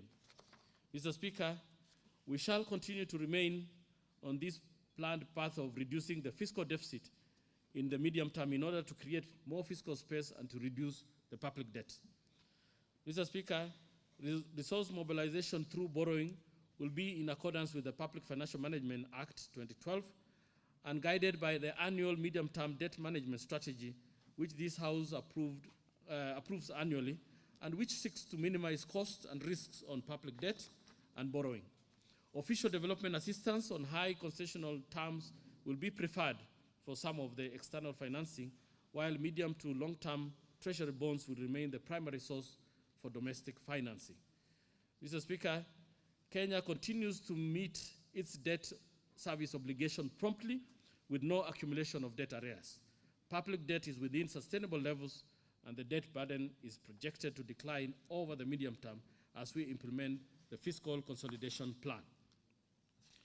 Mr. Speaker, the loan proceeds we have contracted primarily from our multilateral and bilateral development partners have been used to finance development expenditures, including in such areas as ports, railway, roads, energy, and water.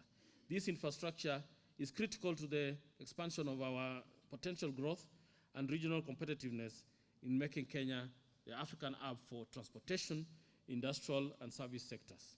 Nevertheless, the borrowed resources must be used wisely. Accordingly, the recently established Public Investment Management Unit will be appraising all infrastructure projects before such projects are committed in the budget in order to establish their value for money, affordability, economic return for the benefit of the current and future generation in line with our Constitution. Mr. Speaker, we have constituted and strengthened the Public Debt Management Office at the National Treasury under the Director General to be responsible for public debt management and operations. We have initiated a set of reforms to promote development of domestic debt market, an important source of financing for our development program. In particular, Mr. Speaker, we plan to roll out measures to enhance transparency and predictability in the issuance and trading process for treasury bills and bonds to enhance efficiency, lower costs and risk, as well as develop an effective yield curve for government domestic debt securities. Given the importance of Eurobonds in our debt portfolio, we will strengthen the debt office to adopt modern liability management instruments to reduce cost and settlement risk, in addition to introducing an investor relations unit at the Treasury. Mr. Speaker, county governments in the coming financial year will receive a proposed allocation of 371.6 billion, of which 310 is the equitable share and 61.6 billion will be conditional transfers, including 38.7 billion from our development partners. Mr. Speaker, I am well aware that the proposal I have outlined above on the division of revenue between the national and county government is subject to negotiation under the Joint Mediation Committee established by the two houses of Parliament. We look forward to the speedy conclusion of the mediation process, which we expect will fully take into account the provision of Article 203 of the Constitution. Mr. Speaker, in order to encourage the counties to optimize own sources of revenue, the National Treasury, in collaboration with Council of Governors, will implement the national policy to support enhancement of county government own sources of revenue. Further, as per the presidential directive issued in February 2019, the National Treasury has established a multi-agency team to develop and implement an integrated revenue management system for county governments. This initiative is aimed at eliminating the leakages and large costs currently incurred by counties in their revenue collection processes. Mr. Speaker, during this financial year, the County Government Revenue Raising Process Bill 2018 was submitted to the National Assembly. Pursuant to Article 209(5) of the Constitution, this bill aims to regulate the introduction of levies by county governments while ensuring that counties do not prejudice national economic policies, cross-country economic activities, or national mobility of goods, services, capital, and labor. I urge this House to prioritize the enactment of this bill in order to ensure better regulation of the process of introducing new levies by county governments to safeguard the gains made in improving our business climate. Mr. Speaker, we expect counties to manage their finances in a manner that is consistent with the fiscal responsibility principles as set out in the PFM Act 2012 with respect to the development spending allocation and control of expenditure on personnel emolument. Mr. Speaker, we also expect counties to adhere to the policy of clearing pending bills, pursuing austerity measures, and completing ongoing projects before embarking on new ones. Mr. Speaker, let me turn to highlights of the government spending priorities in the coming financial year. Total program spending for 2019-2020 amounts to 2.8 trillion. Mr. Speaker, His Excellency the President has outlined 4 big areas of focus. These are universal health care, affordable housing, increasing manufacturing contribution to GDP, and food and nutritional security. Mr. Speaker, let me outline how the budget speaks to the President's priorities. Ministries, departments, and agencies, while finalizing the expenditure estimates for the next financial year and medium term, were required to align their proposals towards realization of the Big Four plan. In total, I have allocated approximately 450.9 billion to the Big Four plan drivers and their enablers. Mr. Speaker, a healthy population is key in the attainment of socio-economic development. It's for this reason that the government has prioritized universal health coverage. To support UHC, I have allocated 47.8 billion to activities and programs geared towards universal health coverage. Some of the specific intervention in this area include scaling up universal health coverage to the rest of the counties, NHIF cover for the elderly and severely disabled. In addition, Mr. Speaker, I have allocated 7.9 billion from the Sports, Art, and Social Development Fund to fund the universal healthcare initiatives. Mr. Speaker, other allocations to improve health service delivery include 2.9 billion for doctors, clinical officers, nurses internship program. Kenya shilling 14.4 billion for Kenyatta National Hospital, 9.2 billion for Moi Teaching and Referral Hospital, 2.3 billion for Kenya Medical Research Institute, 7.4 billion for Kenya Medical Training Centers, and 1.2 billion for Health Workers Internship Program. Mr. Speaker, the government continues to stay focused on providing decent and affordable housing for our citizens. To that end, I have allocated 10.5 billion to cater for social housing and construction of affordable housing units, including housing units for the police and Kenya prisons. Included also is 2.3 billion for public servants housing mortgage scheme and 5 billion for the National Housing Development Fund as contributions by government for its employees. Mr. Speaker, with the recent establishment of Kenya Mortgage Refinance Companies by His Excellency the President, Kenyans will now access affordable mortgage loans for purposes of acquiring homes. KMRC has received capital injection of 1 billion from government and 35 billion credit lines from the World Bank and African Development Bank. KMRC also received 1.2 billion from other stakeholders. These are banks and SACCOs, and a further 400 million is expected from development financial institutions, that is IFC and Shelter Afrique, in the form of equity injection. Mr. Speaker, investment in manufacturing sector is key in transforming Kenya into a middle-income economy. Under the Big Four plan, the goal is to increase its contribution to GDP, create jobs annually, increase FDI, and improve ease of doing business. To support the manufacturing sector, we have scaled up reforms to encourage investment in industrial sheds and parks. The electricity rebate mentioned earlier will also improve competitiveness in the sector. Mr. Speaker, government has completed the revival of one of the oldest textile company in Kenya based in Eldoret, Rivertex. It is expected to be launched in the coming weeks. Rivertex is expected to employ over 3,000 employees when fully operational. In this budget, we have allocated a total of 1.1 billion for the development of Textile and Leather Industrial Park, Naivasha Industrial Park, and Cotton Development Subsidy. In addition, we have allocated 1.7 billion to support growth of SMEs in the manufacturing sector and 400 million to constituency industrial development centers and 1 billion to modernize facilities in Kenya Industrial Research and Development Institute, KIRDI. Mr. Speaker, to enhance food and nutrition security and support our farmers, government is reforming its agricultural policies and regulations, as well as subsidies to farmers with a view to make them efficient and less prone to rent seeking. With unspent funds for this current financial year and proceeds from sale of maize from strategic reserves, the Strategic Food Reserve Trust Fund will have adequate funds to buy food reserves and intervene to support farmers in accessing inputs in a reformed arrangement in the coming financial year. In this budget, I have set aside 2 billion for the National Value Chain Support Program, 3 billion for setting up Coffee Cherry Revolving Fund to implement prioritized reforms in the coffee subsector. In the coming financial year, coffee farmers across the country will be able to access cherry advance at a modest interest rate of 3%. Mr. Speaker, in this current financial year, government supported sugar farmers by paying 2.1 billion debt for cane deliveries to public mills. To cater for the outstanding balances, we have provided 700 million.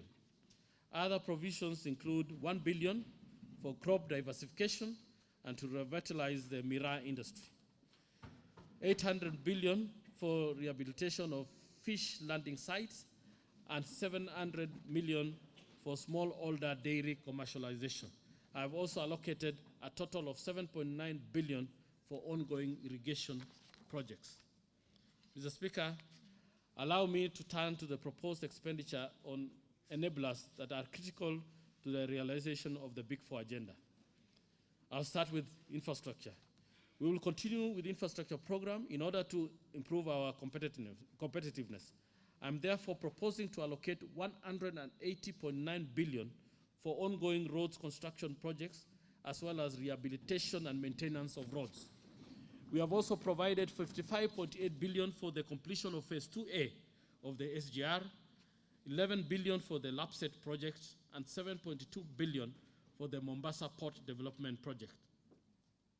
Mr. Speaker, to support generation of adequate and affordable energy, particularly for our manufacturing sector, I have allocated 8.6 billion for the geothermal development, 61.2 billion for power transmission and distribution.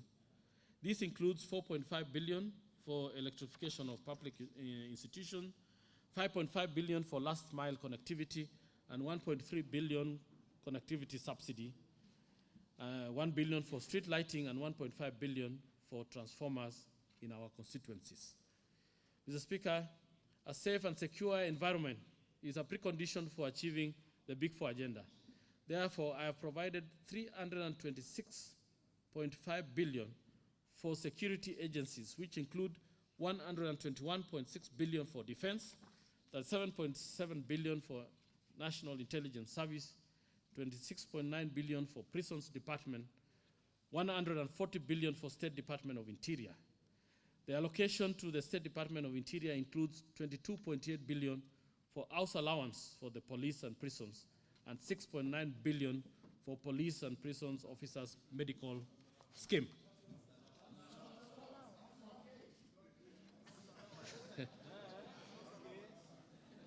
For the police. Honourable members. Mr. Speaker, education continues to receive lion's share of spending as government continues to provide access to basic and higher education, as well as to skills development and training. 55.4 billion is allocated to cater for free-day secondary education and 13.4 billion for free primary education. To increase the teacher-to-student ratio, we have provided 3.2 billion for the recruitment of additional teachers. Other allocations include 1.5 billion for primary and secondary school infrastructure, 10.3 billion for tuition and tool support for vocational training, 6.8 billion for construction and equipping of technical institutions, 4 billion for examination fee waiver for all Class 8 and Form 4 candidates, and 4 billion for NHIF insurance for secondary school students. Mr. Speaker, I have further set aside 97.7 billion to support university education and 12.6 billion to the Higher Education Laws Board. Mr. Speaker, in my budget statement last year, I highlighted some of the measures to improve governance and transparency and accountability of government. Procurement reforms included the requirement of all ministries, departments, and agencies to continually publish and publicize all details of procurement information and contract awards on the Public Procurement Information Portal. Mr. Speaker, this portal was developed and launched. The Public Procurement Regulatory Authority continues to publish monthly contract award by all public entities in the portal. To date, 385 public entities have been registered in the portal and 5,236 contracts published, valued at 146.5 billion. We expect further transparency with the implementation of new end-to-end e-procurement system fully integrated with IFMIS. Mr. Speaker, to sustain the drive against corruption, I have enhanced allocation to the institutions mandated to fight corruption. In addition, in particular, Mr. Speaker, we have allocated 2.9 billion to the Ethics and Anti-Corruption Commission, 3 billion to the Office of the Director of Public Prosecution, 50 billion to the Asset Recovery Agency, 540.8 billion to the 540 million to the Financial Reporting Center, 7.1 billion to the Criminal Investigation Services, and 5.7 billion to the Office of the Auditor General. Additionally, Mr. Speaker, to support the oversight and legislative role of Parliament and access to justice, I have allocated 40.5 billion to Parliament and 19.4 billion to the judiciary. Mr. Speaker, the rapidly developing digital economy provides opportunities to boost our economic growth and create jobs. Therefore, we need to invest more in this area to boost literacy and digital skills. We also need to invest in digital infrastructure and improve access to affordable broadband connectivity. Thus, Mr. Speaker, to support ICT sector and take advantage of the digital divide and consolidate Kenya's leading position in technology space, I have allocated 3.2 billion for the digital literacy program, 2.9 billion for government shared services, 2.8 billion for national optic fiber backbone phase 2 expansion, and 1.1 billion for installation of an internet-based 4,000 network. I have also set aside 7.2 billion for ongoing construction of Konza Technopolis complex and another 5.1 billion to support Konza Data Center and Smart City Facilities project. Mr. Speaker, to share the benefit of our growing economy and to relieve the blight of our vulnerable members of our society, we have provided 16.6 billion for cash transfers to the elderly person, 7.9 billion for orphans and vulnerable children, and 1.1 billion for cash transfers to persons with severe disabilities. Also, we have set aside 2.3 billion for the Kenya Anger Safety Net program and 100 million to support those with albinism and 200 million for the National Council for Persons with Disabilities Fund. Mr. Speaker, to support sports, culture, and arts, I've also allocated 5.3 billion from the Sports, Art, and Social Development Fund to support youth, women, and persons living with disabilities in areas such as sports and arts. Mr. Speaker, to promote equitable regional development, we have provided 41.7 billion for the National Government Constituency Development Fund and 2.3 billion for Affirmative Action Fund to promote regional equity and for social development. We expect these funds to augment national government functions, especially school infrastructure, to ease the shortages associated with the 100% transition policy.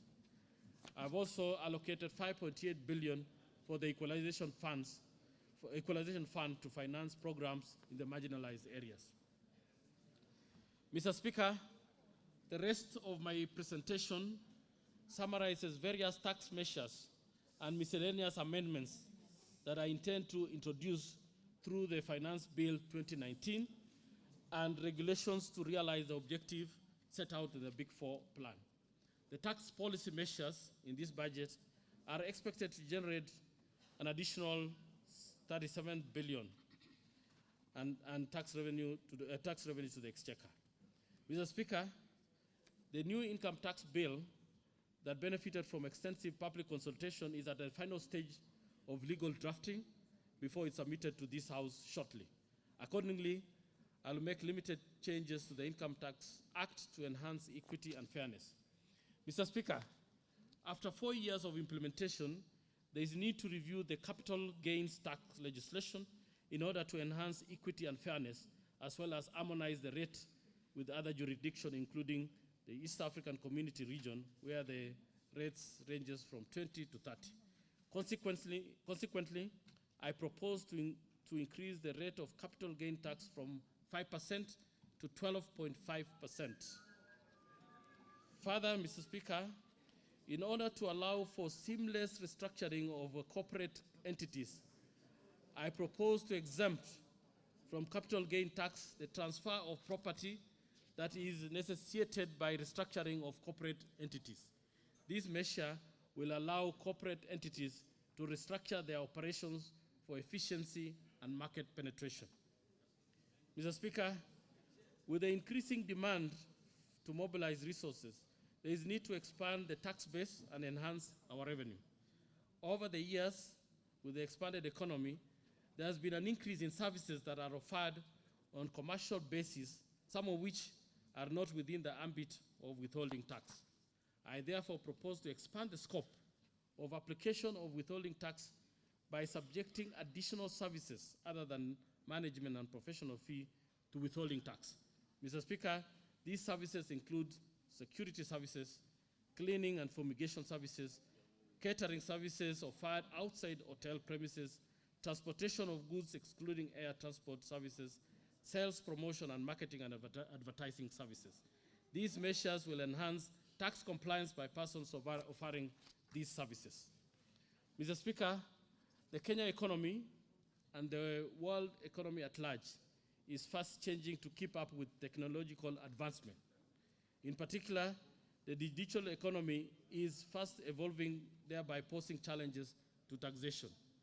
This, Mr. Speaker, is due to the unparalleled reliance on intangibles and massive use of data and widespread adoption of multi-sided business models and the difficulty of determining the jurisdiction in which value creation occurs. This has led to erosion of our tax base, hence low tax revenue, since the existing system is not equipped to deal with these emerging challenges. In this regard, Mr. Speaker, I have proposed a raft of tax measures that are aimed at providing the platform of taxation of income generated from digital economy so as to boost our revenue for inclusive economic development. Mr. Speaker, in my budget statement last year, I had indicated that the draft income tax bill 2018 would be submitted to Parliament for enactment. The bill is at advanced stage of legal drafting, and I will soon be submitting the same to this House. This bill will modernize our income tax legislation so as to boost revenue collection. Mr. Speaker, the VAT Act provides for refund of tax where the income tax exceeds the output tax for taxable supplies and full input tax attributed to zero-rated supplies. In 2017, the VAT regulations introduced a formula for determination of the amount of refund payable to taxpayers who supply both zero-rated and standard-rated supplies. However, the application of the formula is adversely affecting exporters, as they are not able to fully recover the excess input tax relating to zero-rated supplies. To address this, I propose to adjust the VAT refund formula in order to ensure that these taxpayers are able to fully recover the portion of input tax relating to zero-rated supplies. This measure will boost Kenya's exports and make them competitive in the international market. In addition, Mr. Speaker, the value-added withholding tax system has been in operation for some time now. However, the implementation of the system has encountered challenges, the major one being a buildup of huge credits, yet the law does not provide for refund of the same to the taxpayers. Mr. Speaker, in order to address this challenge, I propose to reduce the rate of VAT withholding from 6% to 2%.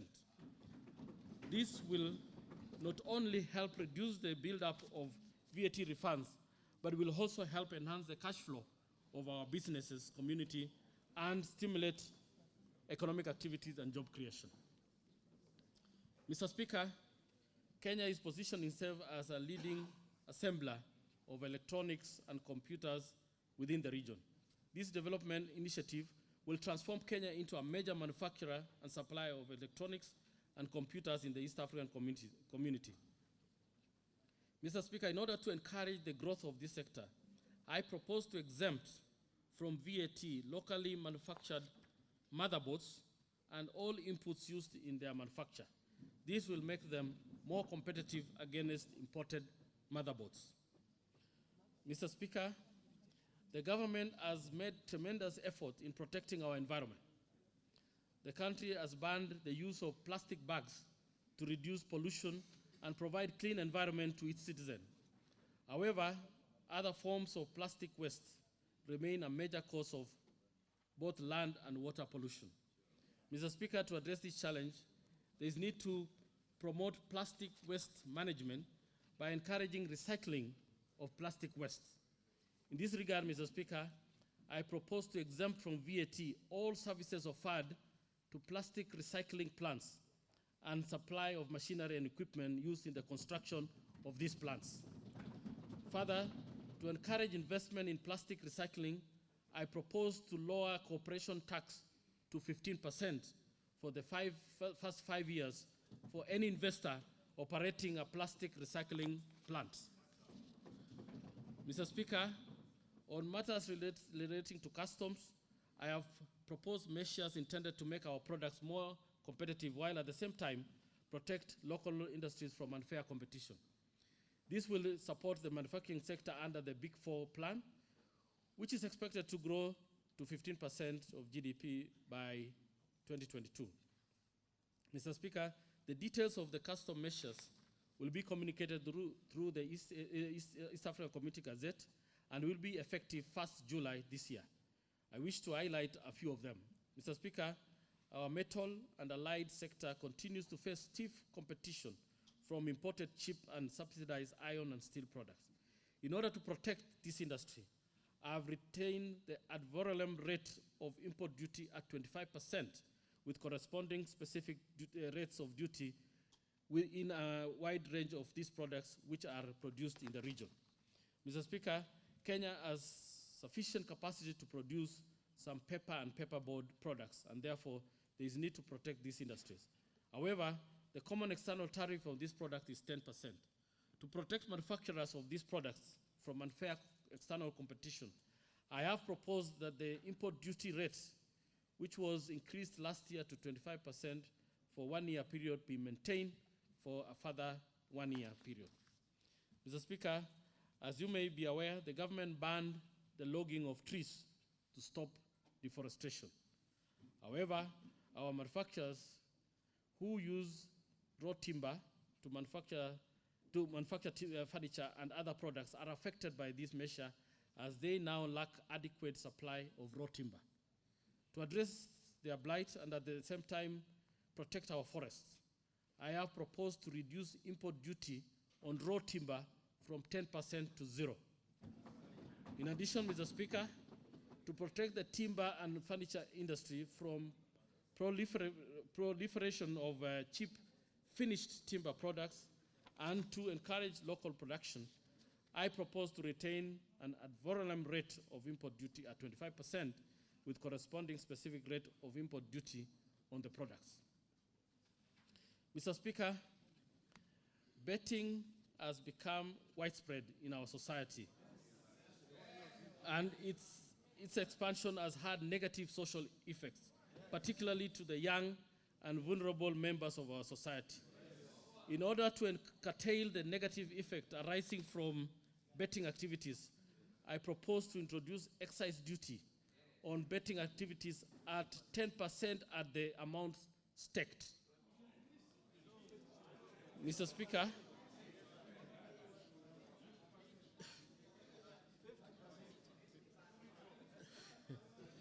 you'll have an opportunity to look at that. Mr. Speaker, although currently there is low uptake of electric-powered motor vehicles in the country, green energy technology is being embraced in many countries due to environmental benefits and renewability. Kenya too needs to promote the use of this clean type of energy in line with the Sustainable Development Goal number 7, which can be achieved through lowering the cost of these vehicles through tax incentive. Mr. Speaker, this will encourage uptake of these vehicles as well as encourage investment in area of the technology. Further, it will support the policy on green energy, thereby reducing carbon emission. In this regard, Mr. Speaker, I propose to reduce excise duty on motor vehicles that are fully powered by electricity to 10%. Mr. Speaker, excise revenue has declined from approximately 3% of GDP in 2003, 2004 to 2% in 2017-2018. The law currently provides for an annual inflation adjustment for excisable goods that have a specific rates. The adjustment was done last year, and the rates of excise duty on these goods were increased by 5.2%.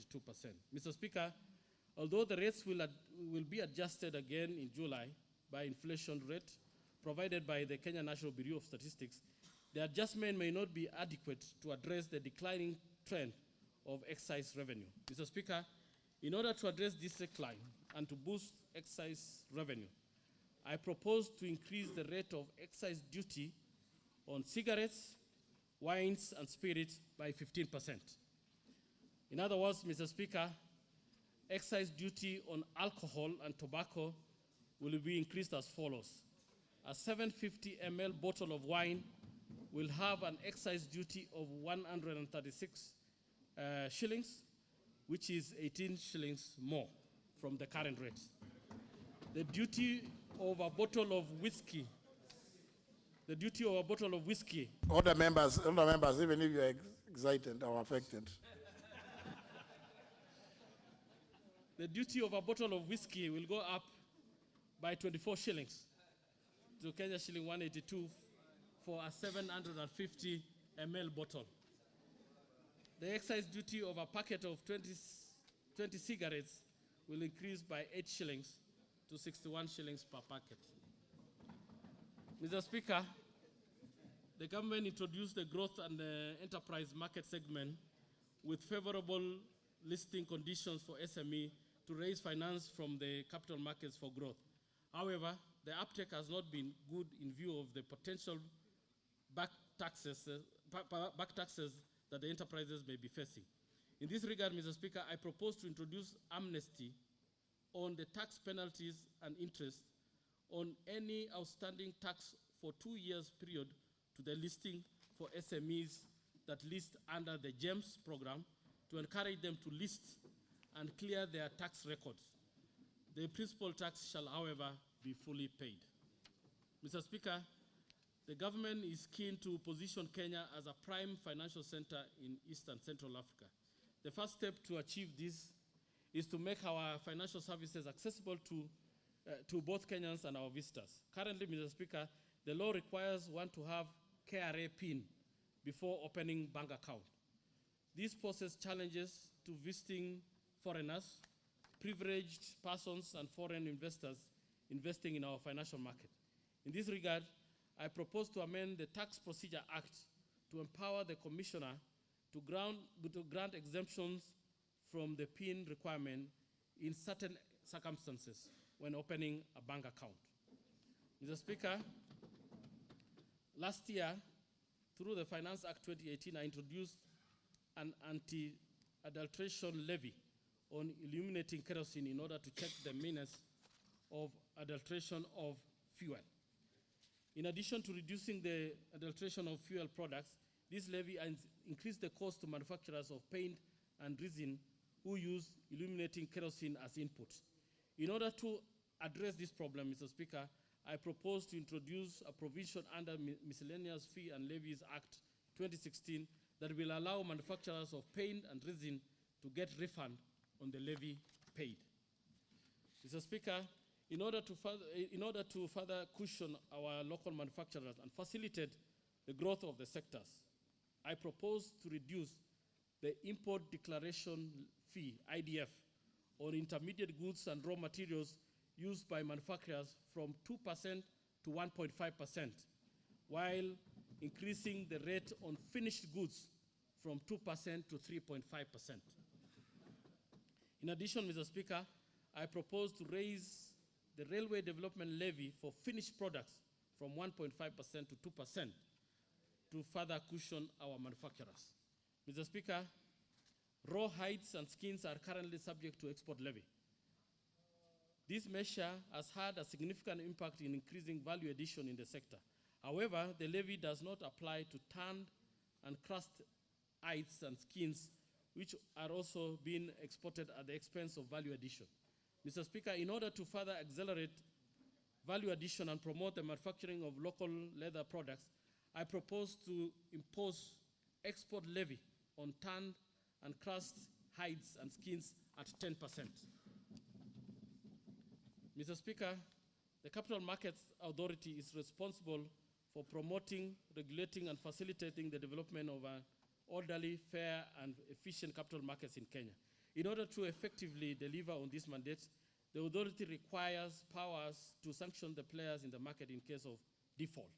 In this regard, Mr. Speaker, I have proposed amendments to the Capital Markets Act to empower the authority to enforce penalties and sanctions on market players who violate laid down rules and procedures. Mr. Speaker, Policyholders Compensation Fund was established to cushion holders of insurance policies in the event that insurance companies are unable to discharge their services. However, Mr. Speaker, the fund has not been utilized since establishment in 2004, despite 4 insurers going under statutory management. This is because the current provision of the law only allows compensation to claimants of an insolvent insurer. To address these challenges, I have proposed amendments to the Insurance Act and the regulations to bring clarity and enable the fund to be utilized to compensate claimants. Mr. Speaker, border transport has become an important sector in our economy.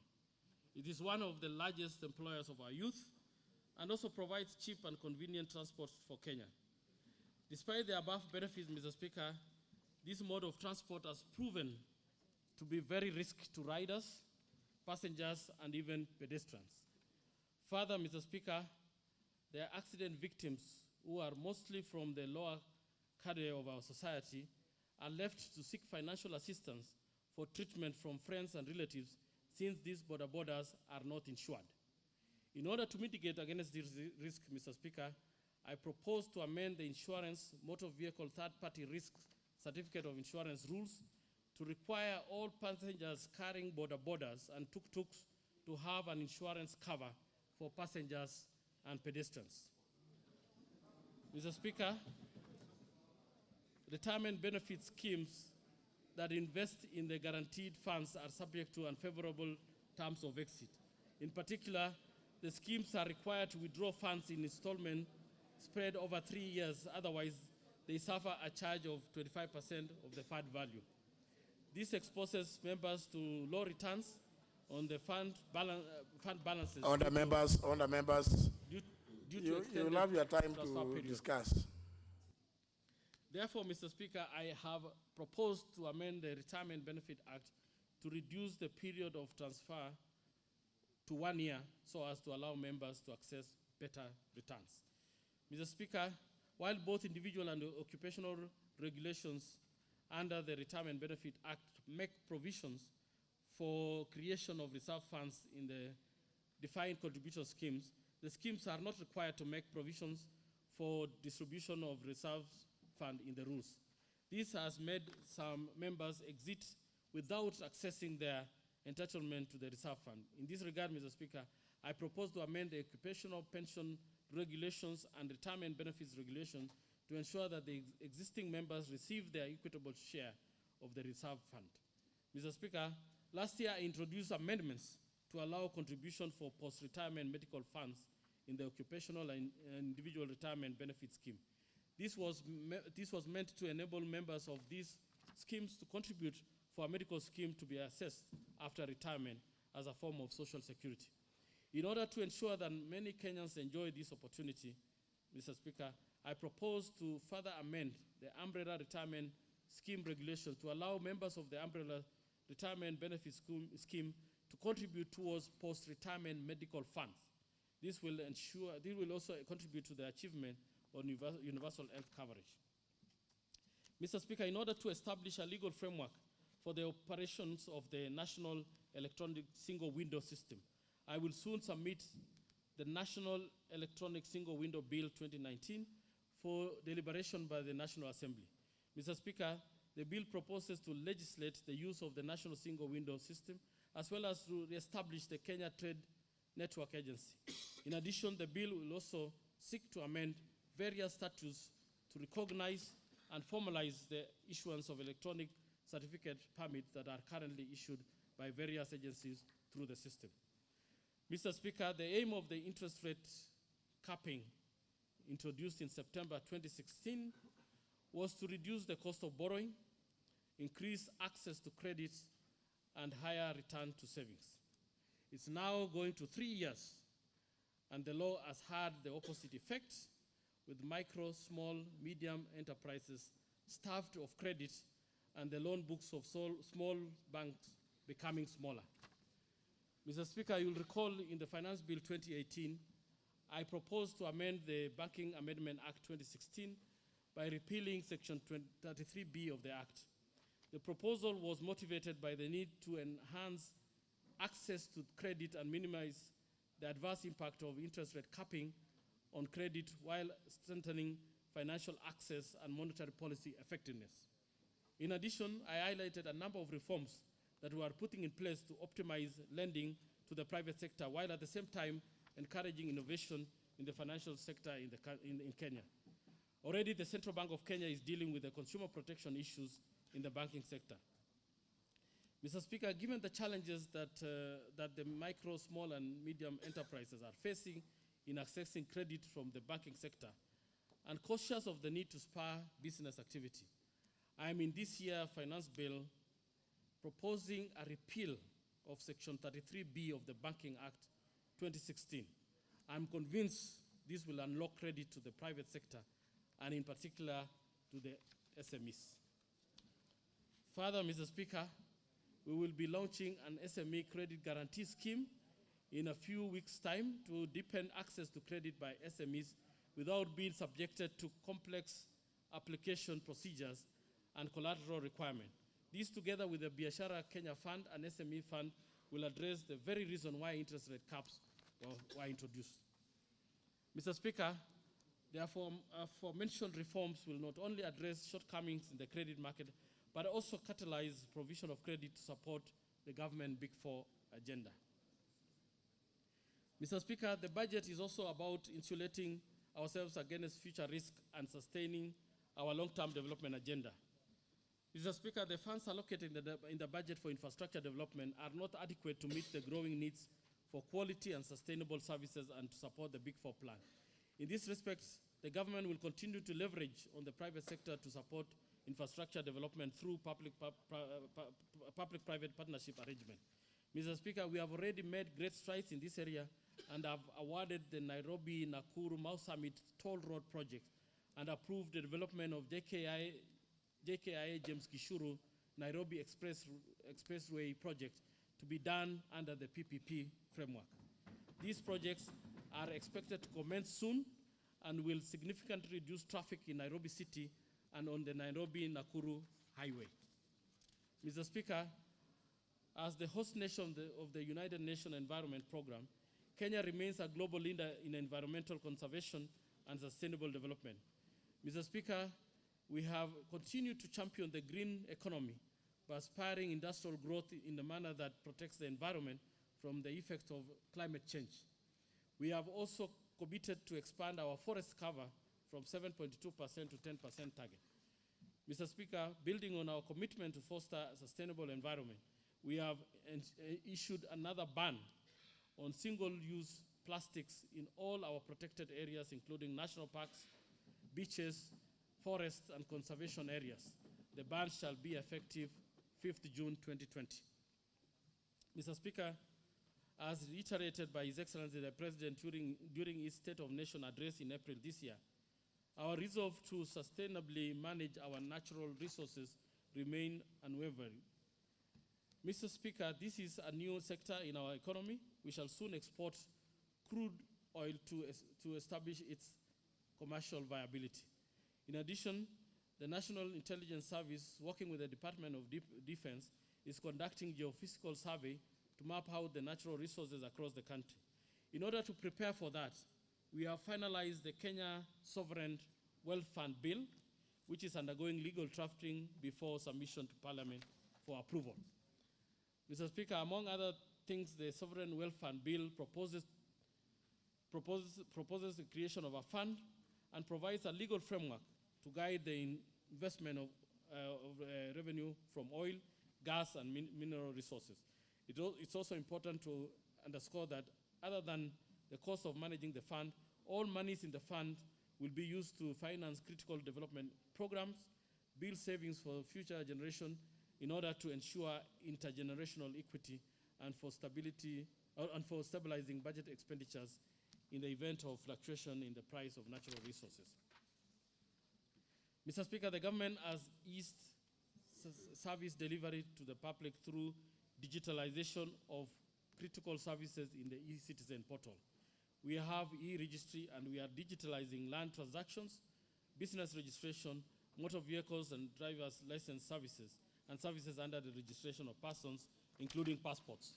As a result of the ICT penetration, Mr. Speaker, Kenya has been ranked 7th in Africa in e-commerce uptake and 85 globally in the United Nations Conference and Trade Development UNCTAD Business to Consumer E-Commerce Index. Mr. Speaker, in May 2019, His Excellency the President launched Kenya Digital Economy Blueprint for Africa in Kigali in Rwanda. The blueprint serves as one of Kenya's contribution to Smart Africa Alliance in its role as champion for the digital economy within the alliance and proponent of the African-wide digital economy. Mr. Speaker, the adoption of digital economy framework offers us an opportunity to leapfrog and join nations in the first world and actively contribute to the global economy. Mr. Speaker, the government will continue with its initiative to recapitalize and restructure the banks that are partially or wholly owned by government with a view to creating stronger banks and development financial institutions. In this regard, the government as shareholders in supporting the merger of the National Bank and Kenya Commercial Bank that will result in creation of one of the strongest banks in East Africa. In addition, the merger of Tourism Finance Corporation, IDB Capital, and ICDC to form Kenya Development Bank with the right capacity to support industrial growth of the country by providing long-term development financing. Mr. Speaker, you will recall that His Excellency the President appointed a task force in November 2018 to review our sugar industry with a view to addressing the challenges in the sector. The government will implement the recommendation from the task force and in the meantime pay all outstanding debts owed by sugar farmers. Mr. Speaker, university reforms are critical at this stage. We shall review all universities' public financial and management system, appraise ongoing projects with a view to restructure them, and implement radical measures that will include merger or closure of some universities and universities' campuses that are not able to sustain their operations against the number of students admitted or degree course offered. In conclusion, Mr. Speaker, the government under the leadership of His Excellency President Uhuru Kenyatta has steered our economy to become the largest and most diverse in the region. Mr. Speaker, we should be proud of this and be ready to guard and further promote our growth and development. Mr. Speaker, the budget I have presented today has undergone a vigorous preparation process in which we have had to make tough decisions in the quest to move our country forward. Faced with limited resources, we have had to make tough choices to cut low priority expenditures. I firmly believe that if we all embrace and support the measures spelled out in this budget, we shall create more jobs and transform the lives of Kenyans. Mr. Speaker, this budget takes into account the socio-economic status of our people and their desire for better livelihood and quality of their lives. In summary, Mr. Speaker, this budget responds to the concerns of Kenyans, which include high cost of living, unemployment, poverty, and income inequality, lays a firm foundation for economic transformation and renewal, aligned resources to Big Four, while sustaining allocation to critical infrastructure, as well as proper spending in health, education, and social safety nets, and provide support to youth and growth of SMEs. Mr. Speaker, the actualization of our development goals in the past has largely been driven by Kenya's spirit of peace, hard work, unity of purpose, and national cohesion. Mr. Speaker, these values remain critical for our growth and development. I therefore urge all Kenyans to nurture and promote peace and unity of purpose as fundamentals in building the Kenya we want, a prosperous and peaceful nation in which we all aspire to live in. At this point, Mr. Speaker, I wish to thank His Excellency the President and His Excellency the Deputy President for their leadership during this budget preparation process.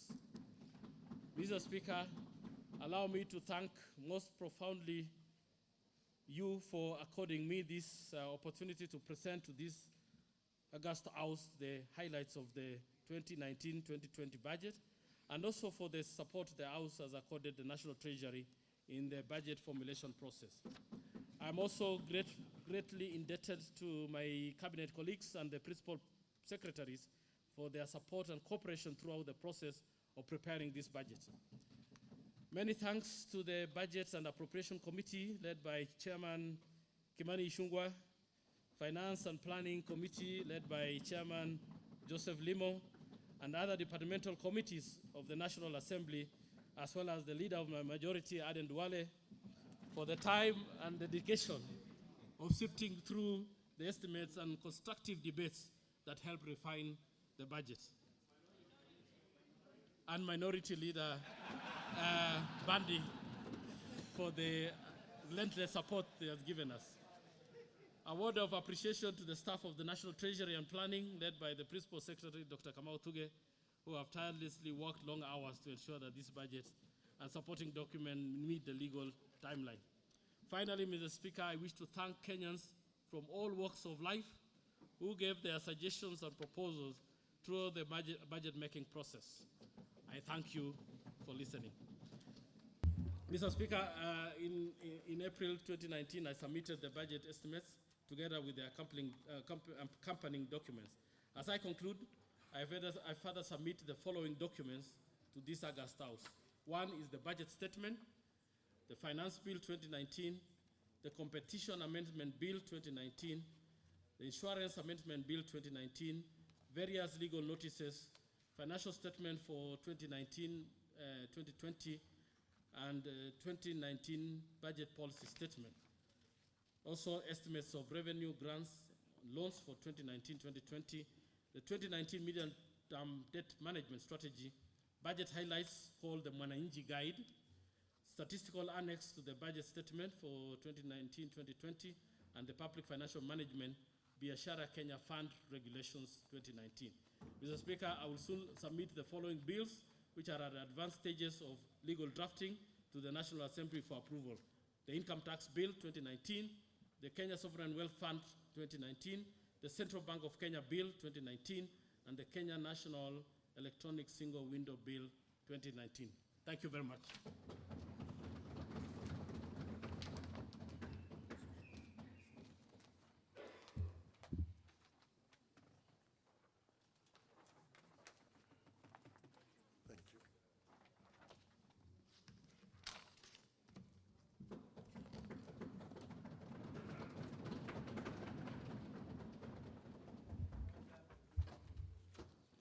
Honourable members, I wish to thank the Cabinet Secretary for having, for the National Treasury for having ably made a public pronouncement on of the budget policy highlights for the national government for the financial year 2019-2020 and the medium term and the revenue raising measures. I also wish to confirm, indeed, to all of you honourable members, that in terms of our standing order number 244, paragraph C, subsection 4, that the Cabinet Secretary, as you've all noticed, has submitted to me the Finance Bill 2019 and all other legislative proposals as is stated necessary to actualize the revenue-raising measures for the national government for the financial year 2020-2019.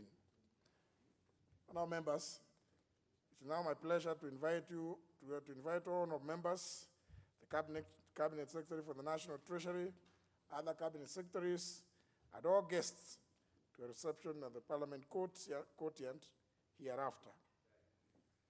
Now, honourable members, time being 5 minutes past 5, it is now time to adjourn. The House stands adjourned until Tuesday, the 18th of June, 2019 at 2:30 p.m.